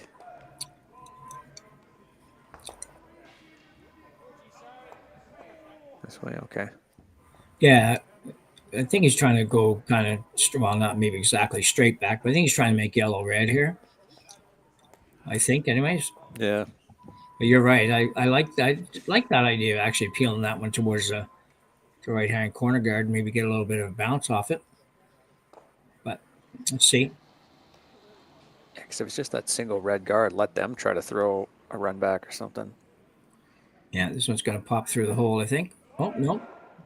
Did kind of what we thought. Just not going to get quite as lucky as he needed to go, but it's a good throw. Yeah. Opens up that side, too. He might need to use that side to score here yet, so.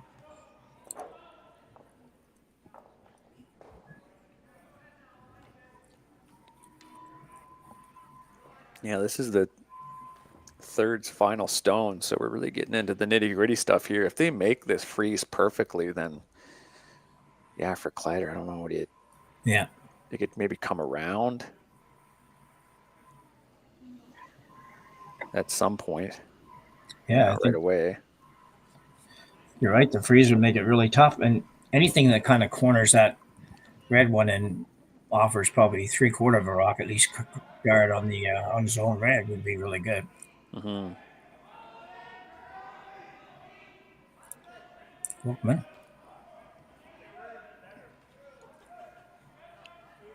I don't think you want to bump. Oh, it's down way to think. No, I don't think so either. It's not going to either. So yeah.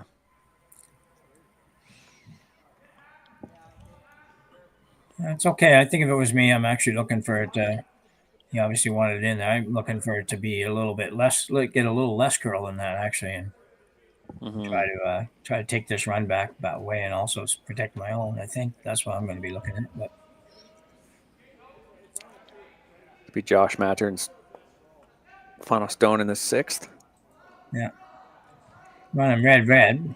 Be nice if something was your own here, but can't be too picky on this one. He needs to get rid of a couple of rocks.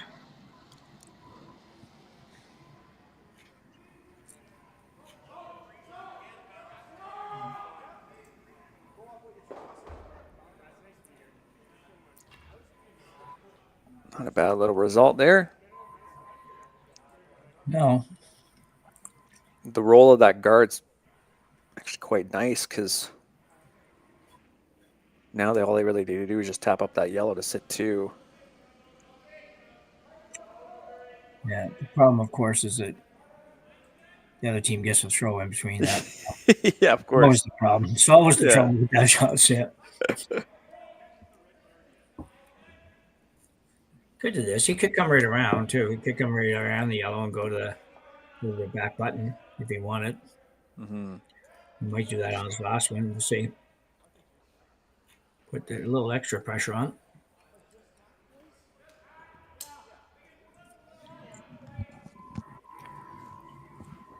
Both these teams will be playing in the Speedy Creek Shootout next weekend in Swift Current, Saskatchewan. So just down the road. Of course, we'll have that here on Curling Zone Curling Stadium as well. Speedy Creek Shootout. Is Speedy Creek a place or a company? I believe it's a company. Yeah, there's we'll be streaming that one as well. So again, I think there's a nice little package of events here for a couple of these teams. I know prepping for Worlds, or as you kind of mentioned, just kind of wrapping up the year, and a good mixture of some international teams. Obviously, with this Dutch side being there, I think there's the Czech champions are coming into town, so there'll be lots of good teams again. Curling season is not over yet. I think Dean's in this as well, if I'm not mistaken.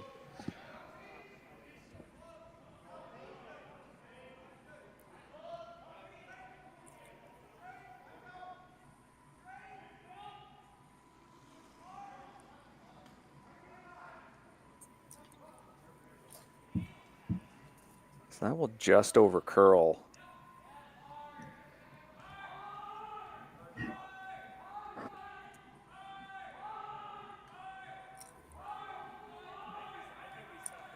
Maybe you got to move a little bit, buddy. We can't see.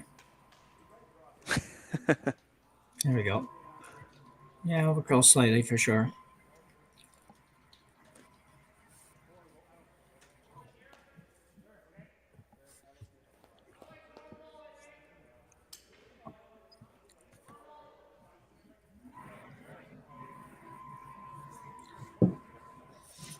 Yeah, I think you have to get rid of the staggers, but yeah, I think they're trying to see where they want to send that Yellowstone.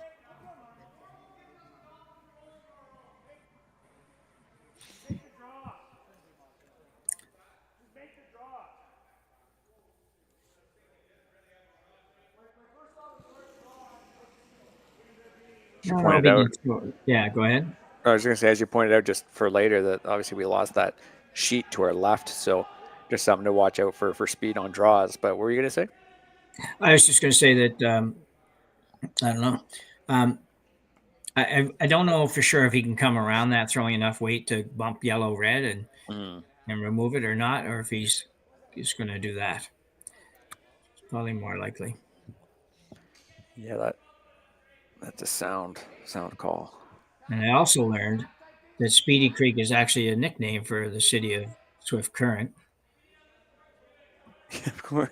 And it's actually was named. The name was adopted by the Northwest Mounted Police back in 1874, and it's Cree word used for fast flowing. So next week we might not remember that. So good to know it now. Looks like the double peel coming up, probably.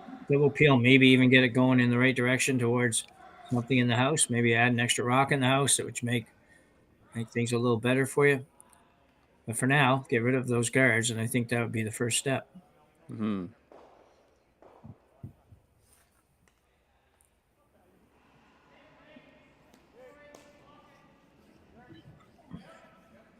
Big shot.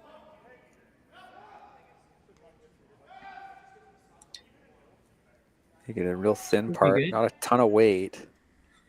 No, I think he wanted to make sure he got the yellow somewhere in the house. Oh, great shots. Really, really good shot. It did leave some kind of hit, but oh man.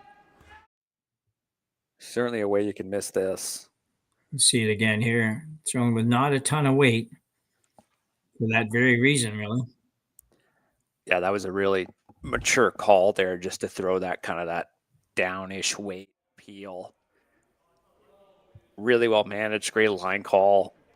I think they had the weight down to the sweepers. I'm gonna throw a hit here. I think a lot of teams, I might be wrong, but I think a lot of teams would be looking at coming around that with this rock. And, if you come around, make sure you don't set up the double on the red, yellow, red, then good force. This is, got to be careful with this one. Yeah, I guess if you make it perfect, there is the draw to the 4-foot for your 1. Yeah. Again, they're just looking for that kind of a thick part of the rock and just have it roll right to the corner of the yellow. Obviously can't get quite frozen, but could get close. Yeah. Roll just really where the broom is now. If you could roll that far, that would be best case, I think. Yeah, anything thin, I think you get into some trouble. I think the little up weight.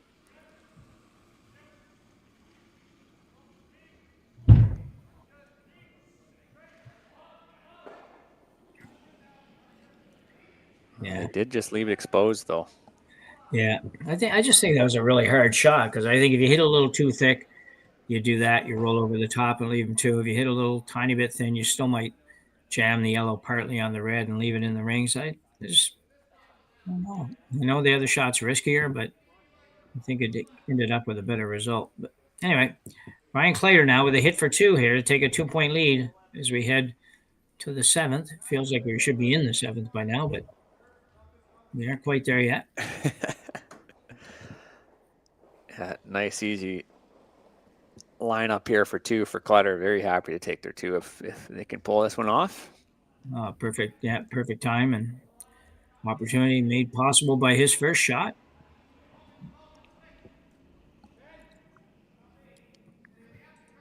A lot of room to work here because he's got the little saver on his own. If he ever hits it a little bit on the high side, the shooter will get caught. You don't want to hit it first, though. Get away with it. So nicely done for Rylan Kleiter.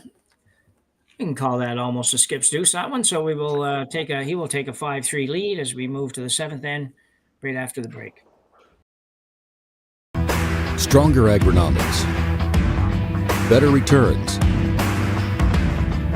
greater peace of mind from pre-seed to post-harvest. You can count on the Victory Canola program to keep you and your farm ahead of the curve. Grow with us at victorycanola.com.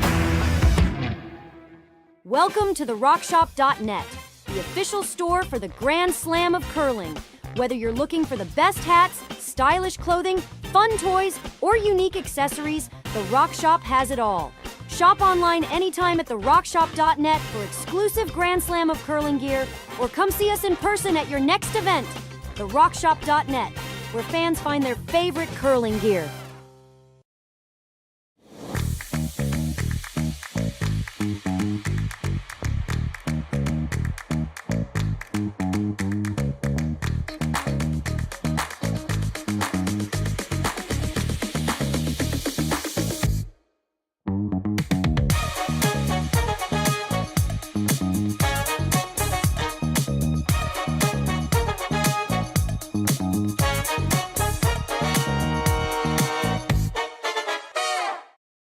We asked Saskatchewan what they know about 5G. More speed, more innovation. It's gonna make our lives a whole heck of a lot easier. This is what 5G looks like. Better, faster. Sounds like one more G. Sounds pretty good. I don't know what it means. All you really need to know is the future of 5G is here and will continue improving through investments in network technology.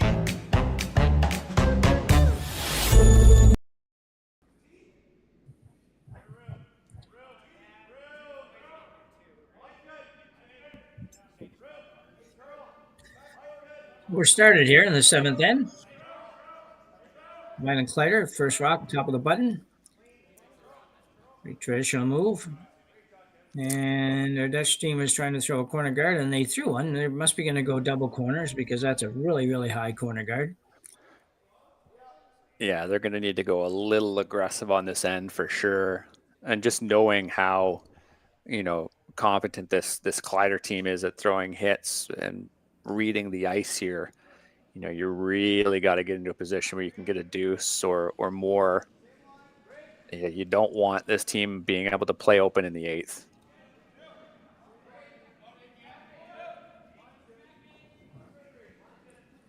So looking for a center guard here, and this kind of the if you're going to zone this one, this should be a 4/5. No, just 4. Really well managed rock there. Matt hauled us on the plow, and then obviously had Josh ready to go on the carve. This group of sweepers on this team is quite talented. And then you obviously have Kleiter, who's a decent sweeper himself through doubles. And as we saw from that one rock behind the tee line, there's lots of talent on the brush in this team, and that just goes a long way, I think, this event. And then we saw it in the Briar as well. Yeah, I haven't quite figured out the plow effort. I'm not quite sure what to make of that one yet. I've seen it enough now that it's pretty popular, obviously, and done by a lot of teams. And I just don't know exactly the concept of that. So it comes from doubles. When you just have one sweeper anyways. So I guess the idea is that, if you're a single sweeper, let's say, realistically you can only go full bore sweeping for about 10 seconds at your absolute max capacity. Yeah. So if you're able to start with a plow like this, you're able to at least start to manage the rock, right? So if you think it's maybe traveling a little down, yeah, you can always put that broom down and kind of assess. It's kind of like your 50% sweeping ability. So I think what you see a lot of the times is these teams will, this has obviously been taken from doubles. It's going to come right to the face. That's fantastic. Comes from doubles, and these players have played it. So they say, hey, look, if you kind of throw a little down, let me put a broom down right away. Like if you throw, let's say 80% of the weight required, if I start with that plow, it gives us that extra few seconds as sweepers to calibrate. We don't need to start pounding the rock right away. I think the thing that people get wrong in its implementation is that by creating that plow, again, you are in that 50% of sweeping, you really can push rocks out. If you start doing that right away, and your line calling wasn't prepared for it, you can end up pushing a rock out, 6 inches or a foot right away. Yeah. And it's kind of gone because it's imagine if you're just pounding a rock the second someone lets go, you're going to push it out of its path. So it does actually move the rock out, I think, a lot more than people expect.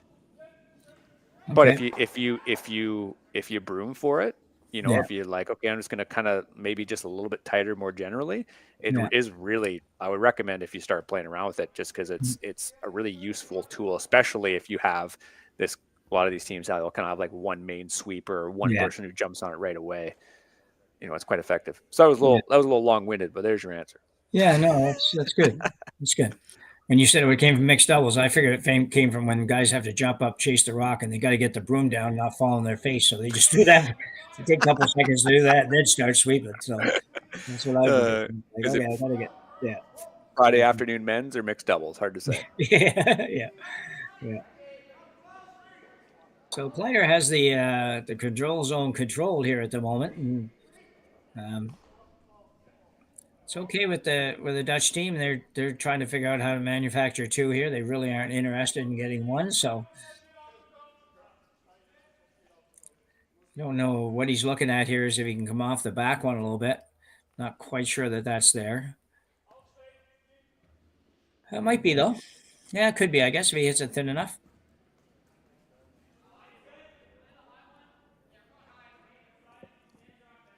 Yeah, it's kind of an awkward spacing for sure. Yeah.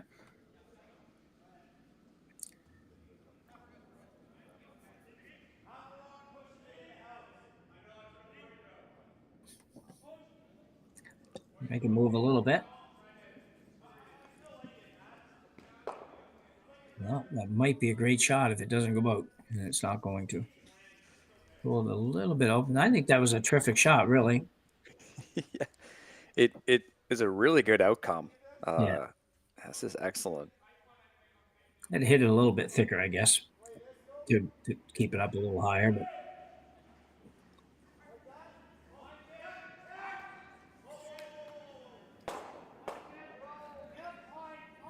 it gets pretty interesting trying to figure out what these guys are going to do at this level sort of thing in these situations.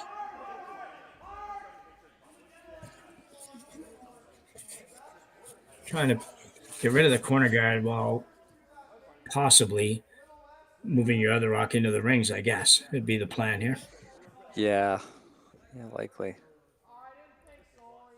See it pretty good there. And I know there's another corner guard, but it's so long that this is the only one really impacting your ability to get to the back red.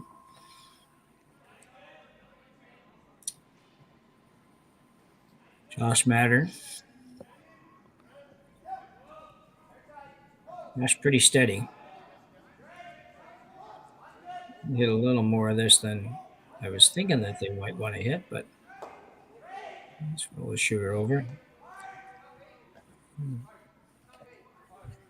Well, a little bit of glimmer of hope here, I think, for Gosgens. It's make a good shot here, roll it over behind the corner again. Yeah, this port is quite large. Yeah. Kleiter is just half a rock away, or I guess a little bit more on that roll from making this a little bit more difficult. I think you can get to that back 8-1 as well with some weight too, if they ever needed to clear that out. Yeah. Needs a little bit of a roll somewhere here.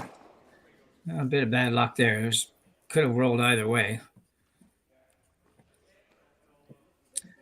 One of those that if the guards aren't there, you always roll in someplace. You're never going to hit it on the nose, but when you're trying to roll one, sometimes you get caught in between. So Kleiter will look to remove this.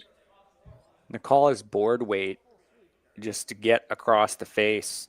Double's certainly possible with that weight, and then you just want to get just the tiniest little roll here for Josh. Yeah. That's a big shot.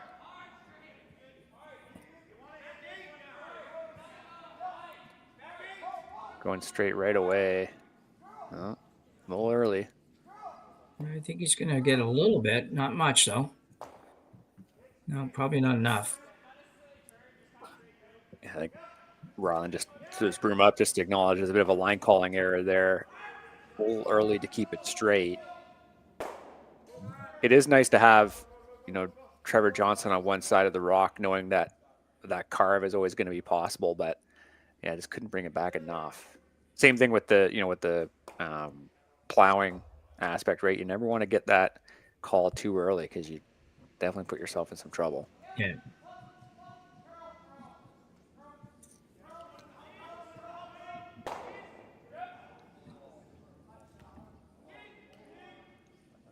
This one could be good. Yeah, nice anticipation on the line call. A little more. Got to go a little harder. It's a great shot, though. Nice roll. Maybe another few inches would be better, but still, that's a long roll. You're rolling for solid 3.5 to 4 feet. Good effort.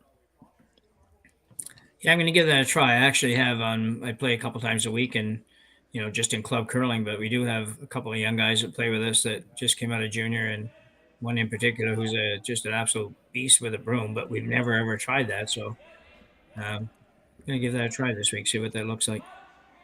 Yeah, I mean, it's something that helps with, and I think the Italian teams, the Swiss teams that have that kind of primary sweeper and then the secondary sweeper, they're almost a really good example of it where, they're bound to hop on it right away because they're going to be the ones curling it or keeping it straight no matter what. Yeah. It's, if you kind of have that rule where someone says, okay, I'm going to be the one that maybe sets this down, or you collectively, right? If you both know it's going to be maybe just a little down, but not a lot. Yeah. It certainly doesn't help to do something like this, or certainly doesn't hurt, I should say. Yeah. Really got to carve this though. Really good movement on this.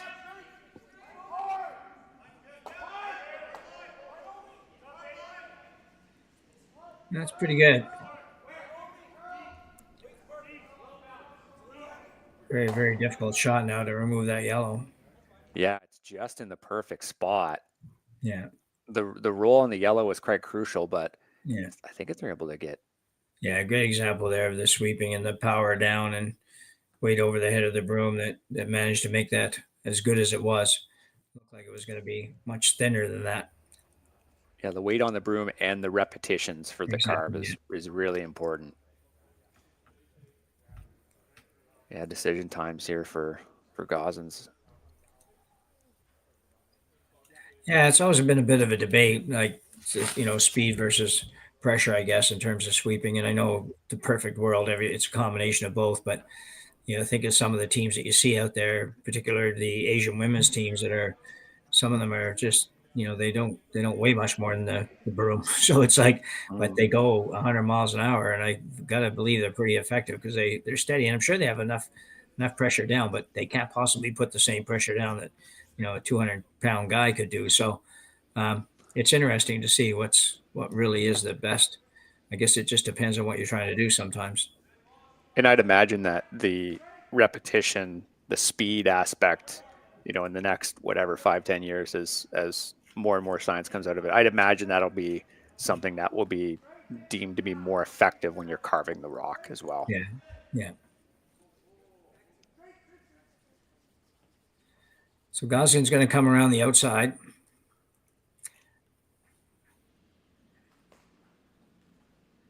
Got to manufacture a deuce on his own here. Look. It's going hard. This one's curling pretty good. Yeah, this path out wide, it's really curled up here. Sneak it by, maybe? No, not quite. That would have been really good if he got that by. He just had perfect weight. Probably T-line, maybe not even quite T-line. It would have been good, but it's not. So wide open for Rylan Kleiter. Getting to stay right there is probably pretty good. Yeah, I think either that or a big roll where you almost come down towards the forefoot. Yeah. But if you do just nose it, geez, he might have to draw. You'd have to try to draw through the port or something.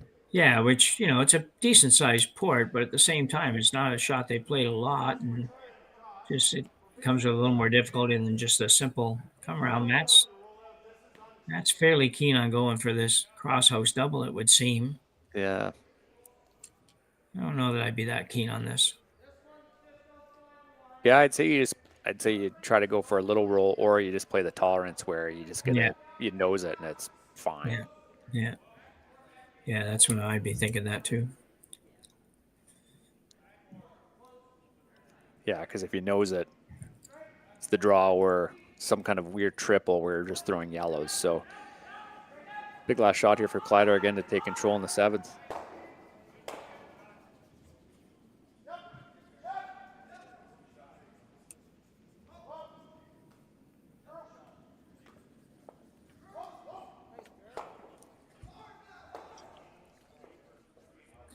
That works as well, but does leave him the same draw he just had. Yeah. Again, that was kind of the first thought we had, just trying to come into the forefoot. But yeah, you're right. You don't really want to give him the same shot. I think nose would have been a little bit more sound, but at the same time, you made it tough, and all you can do is make him shoot against two. So. Yeah. I'm with you. I think the nose was actually a better option, but nothing really wrong with the guy having a draw against two and one of them biting the forefoot. You could actually play through the hole if you wanted to, but that would be much more difficult than necessary. Should be close on this. If he throws the exact same way he threw the last time, 1 inch more ice, he should be okay. Looked a little heavy to me out of his hand, but I don't know that I can tell very good. I have a hard time telling when I'm on the ice.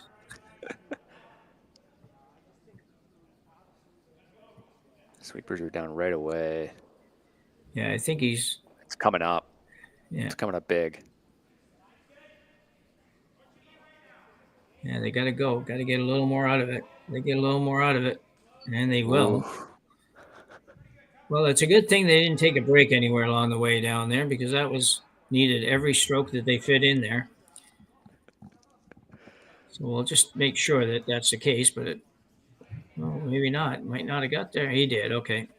Just with Matt putting up the score, I wasn't quite sure. So one for Gosgens in the seventh end here, and he'll trail by one without the hammer as we go to the eighth end here in Martensville. Be back right after the break. I don't remember a time when curling wasn't a part of my life. When I wasn't putting in the sweat and hard work to be the best that I can be. Clocking in the time, the effort to practice day in, day out. Curling is more than just a game. It's a family, a community. And when it's time to play, I know I'll be ready. Hardline, supporting hundreds of our next generation athletes. Imagine being able to stream every curling game from every sheet from any event, be it your Wednesday league game, bonspiel, or corporate event. Curling Stadium offers an all-inclusive streaming solution featuring high-quality cameras, ease of use, great reliability, and minimal installation. Offering your sponsors customizable ad space on your streamed curling games and being able to sell video packages to your corporate events for increased revenue. With Curling Stadium, you can stream to any device, be it your mobile phone, tablet, or computer. Push the feed to your desired platform, be it Facebook, YouTube, or any other social media. Curling Stadium is simply the way forward. Where it's commonplace in other sports to televise every game, we want to do the same. Curling is a global sport, and it's time it gets the coverage it needs. Make your curling club the next Curling Stadium. Saskatchewan, you know SaskTel because we're everywhere. Because being everywhere keeps us connected to you. With SaskTel sponsorships, we get to be part of your community. We're here with you, and we're here for you. It's easy to get started. All you need to do is apply. SaskTel cares. Always has, always will. To apply for sponsorship, visit sastel.com/sponsorships. It's all sorted out, but the pre-trials and all that. So welcome back to the eighth end in our fifth draw game here with Gosgens and Kleiter. Have a dandy 5-4 score with Kleiter having hammer here in the eighth end. Jim next with Marty Thompson, and we're enjoying this one. So you mentioned before that Gosgens had stolen one to tie Scott Howard. He needs to do kind of the same thing here. Marty, how's he going to go about that? Well, he just a ton of rocks up the middle. He ended up again just letting Howard just throw a couple yellow stones into the 4-foot and was just willing to kind of play with fire. But you can look it up on the Curling Zone YouTube channel. He had just this incredible raise, like top 12 right to the pin through a really, really small port of other yellow stones. So, you know, there's one thing that Gosgens is good at. It's throwing those nice little like light tap up weights. Yeah. So yeah, really wouldn't surprise me if they're just trying to sort of set this up, play really aggressively, and hope you kind of get it. Because again, it was super, super precise. The Yellowstones were essentially overlapped in the 4-foot, and he just managed to just hit it just at that little perfect angle to get it in. So we haven't seen a lot of those tap weights from Wouter today, and you know it would be something that they'd look to try to make. Now Kleiter is also playing up the middle, which certainly would help their case, but you know you need to see some precision out of this Dutch team for sure, and we have this event, you know. Yeah. So have we seen? We just saw him make what I consider to be a bit of an odd call here in this end when he wasn't obviously his guard went up, first guard went up, and Rylan came in, but then he tried to play the freeze to Kleiter's. Now he was heavy, but regardless of that, I was very surprised he didn't put up a second guard. Yeah, I guess in the Howard end there were no guards, if I'm not mistaken, or maybe one, and they just kind of were letting their opponents have free reign in the rings, and then just hope that they can sort of smuggle one in. This freeze is super interesting from Kleiter because now the guard's going to go up, and we're in this position where I guess he's just going to try to keep this open. But you know, you've kind of, if you're Kleiter, suddenly you've got this lock up in the front, which is not ideal. Like I said, they're such a good hitting team. Yeah. You kind of want to just keep it open and just trust that you can run them out of rocks. Yeah, I'm not surprised with the Kleiter approach here. Just a little bit surprised. Well, a little bit surprised with the shot before this because he ends up putting it on the corner in his own there and really sets up a situation if Gosgens could ever get around there and later in the end, it could be very difficult to get it out. You don't want that stagger right there, I don't think, but he's got it. So it's interesting going back up with the guard again, where I just don't know where the second shot came from in this end. I don't know why he would have went in, but anyway, go ahead. Just a quick update on the other scores. Just going to say for what else is happening on the ice, we did see Calvert and Height wrap up. Calvert stole another one, so stole 4 straight ends to take a 6-0 win there. And then we also got another final between Jordan McDonald and Chase Sinnott. I think that's maybe just outside of our picture. So now 2 sheets done. Draw weight might change. You know, we're getting into the 8th end at this point, so just something to keep in mind if we do have that kind of that clutch draw weight at the end, and you know, considering we'll be throwing a lot of guards, you know, you're gonna have to make that adjustment to throw something crucial at the end. Yeah, you really have to pay attention. Front ends have to pay attention here, and everything as far as any potential change in speed. Let's rid of the high one. Oh, and yeah, actually, Scott Howard and Wesley Wendling also just wrapped up their game as well. So now all 3 other games are off the ice. Be nice to be able to hear the players. I was going to say I can turn the volume back up a little bit now.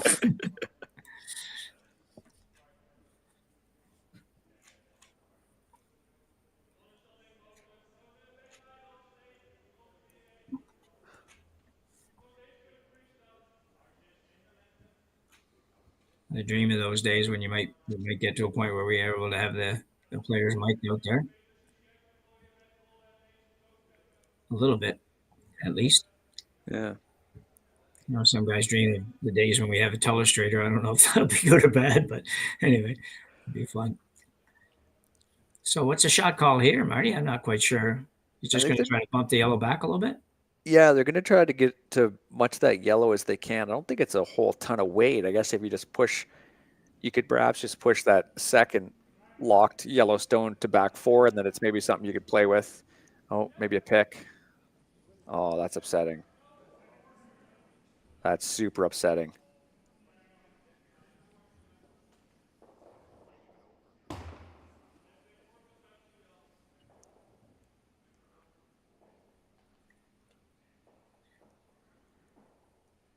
Yeah.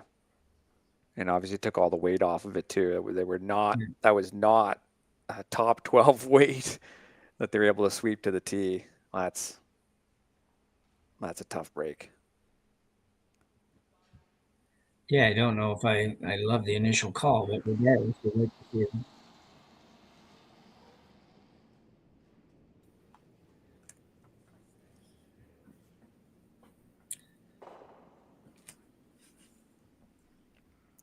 Now, if anything, that red stone is now kind of on the corner. You could maybe play with it later if you wanted to, but. Yeah.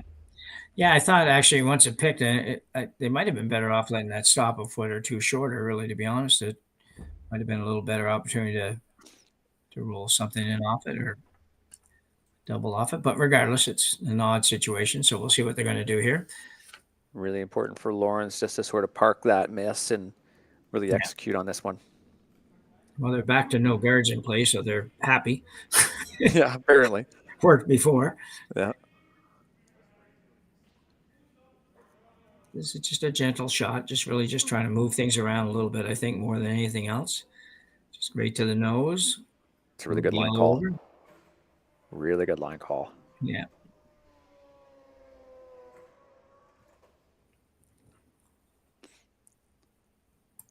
Yeah, I like this first thought here from Matt Hall, where this little hit and roll off the red on the 4 is always going to be there, so you can just take it away. Try to be the first one in there, even if you rolled a little bit, it'd be good. What else do you see here? Well, yeah, I'm thinking that the hit and roll is not a bad shot at all. It's either that or you rip this hard and see what you end up with. And I don't think that's too bad either. If you can have half of that red rock as we look at it on the overhead, the red's gone, the yellow's gone.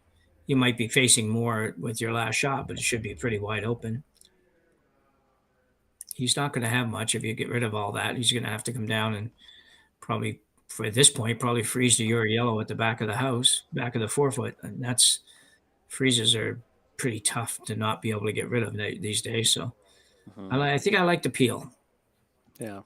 Took me a while to talk myself into it, but I think that's what I like. And I like it too. You got to be right then. Now let's see how they execute it.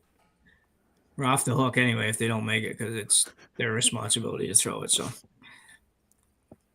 Oh, this is a good spot. Josh Madden with his final rock here in the 8th end. Hoping to do some damage, and looks like it's going to be... Oh, they didn't. Oh, nice shot. Yeah, really good.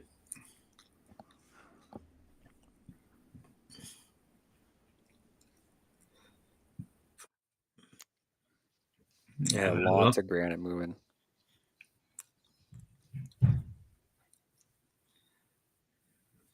Got a very fitting plus the shooter, so that's all good.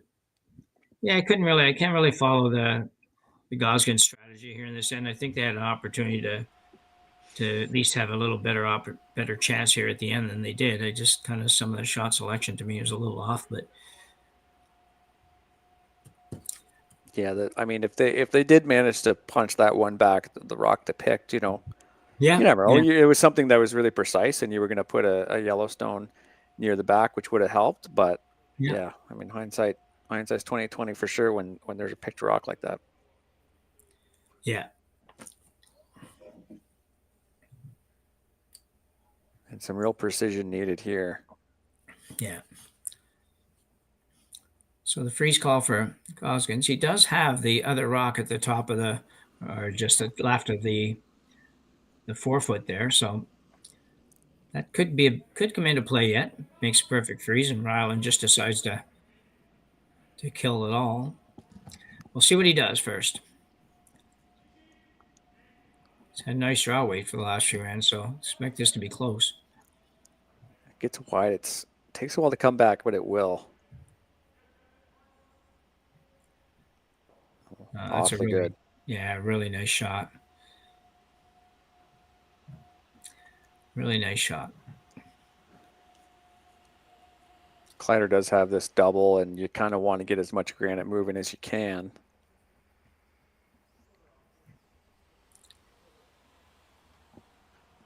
Up next for Kleiter will be Jordan McDonald today at 4. That's going to be a really good one. And then we have, I believe, Gosgens is playing Sinet in their final. So another 2-0 team. So definitely both teams taking on some more top-tier competition in their final games. Yeah. So Rylan Kleiter playing the double. Double on the reds. It's looking thick. Yeah, a little bit thick, but he's pretty good shape. They need to get that out. They didn't get it out, which could be a factor here.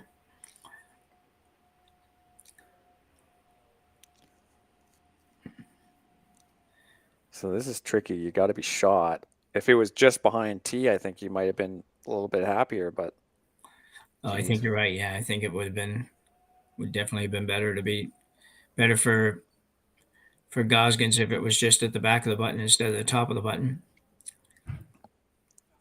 Are you surprised that they're not just going to try to tap that back ever so slightly? I'm really surprised. Yeah, I think that's what you have to do. You take a chance. You might not tap it even far enough, but you got to try to tap it just enough that you're shot rock, and maybe have a foot of space in there and hope that when he tries to get rid of it, he loses the shooter and your other one over the side counts. Yeah, this is just showing obviously a bit of respect for Rylan, knowing you can make that hit. But yeah, an open hit, I mean, it's tough.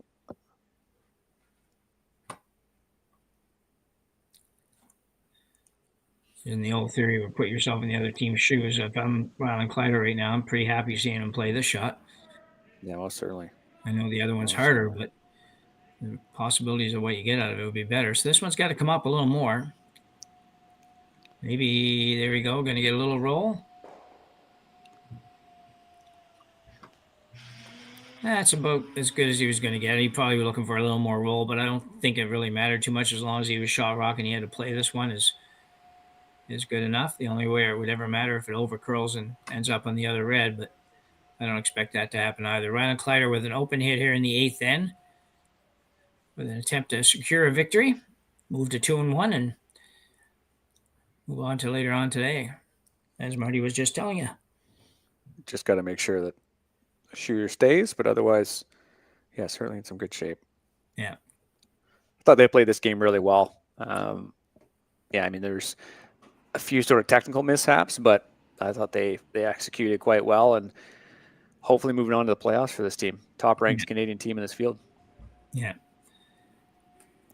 Yeah, I kind of controlled the game without really, dominating, if you will, the game, but I think he definitely controlled the game. And he will make his shot here, make his one here, and pick up a 6-4 victory for Team Kleiter over Team Gosgens. Great game overall, Marty. I guess it was, as you just kind of described, how the Kleiter team managed to pull off the victory here. I don't know what Gosgens could have done differently, but unfortunately for him, he moves to 0-3 and playing for pride, as they say. Yeah, just a few misses from the Dutch team and some strategy things that obviously didn't quite work out. But yeah, a nice move on here from Kleiter, and they've got a tough game today against McDonald. Yeah. So a reminder, we will be with you all day today. A couple of games covered on almost every draw, probably every draw, to be honest, and all day tomorrow as well as we move into the playoff rounds here in Martensville. So for Marty Thompson, for Tim Burton on production, I'm Jim Nixon. We'll sign off for now and see you later today. We asked Saskatchewan what they know about 5G. More speed, more innovation. It's going to make our lives a whole heck of a lot easier. This is what 5G looks like. Better, faster. Sounds like one more G. Sounds pretty good. I don't know what it means.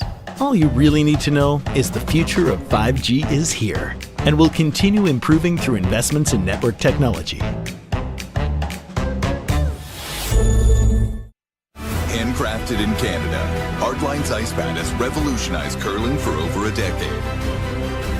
Engineered with top-tier precision and durability, it is backed by an unmatched 10-year warranty. Designed for curlers at all levels to sweep effortlessly with maximum efficiency, it is trusted by the world's best curlers, including Olympic and world champions. It is quite simply the best broom in the game. Hardline. Join the revolution.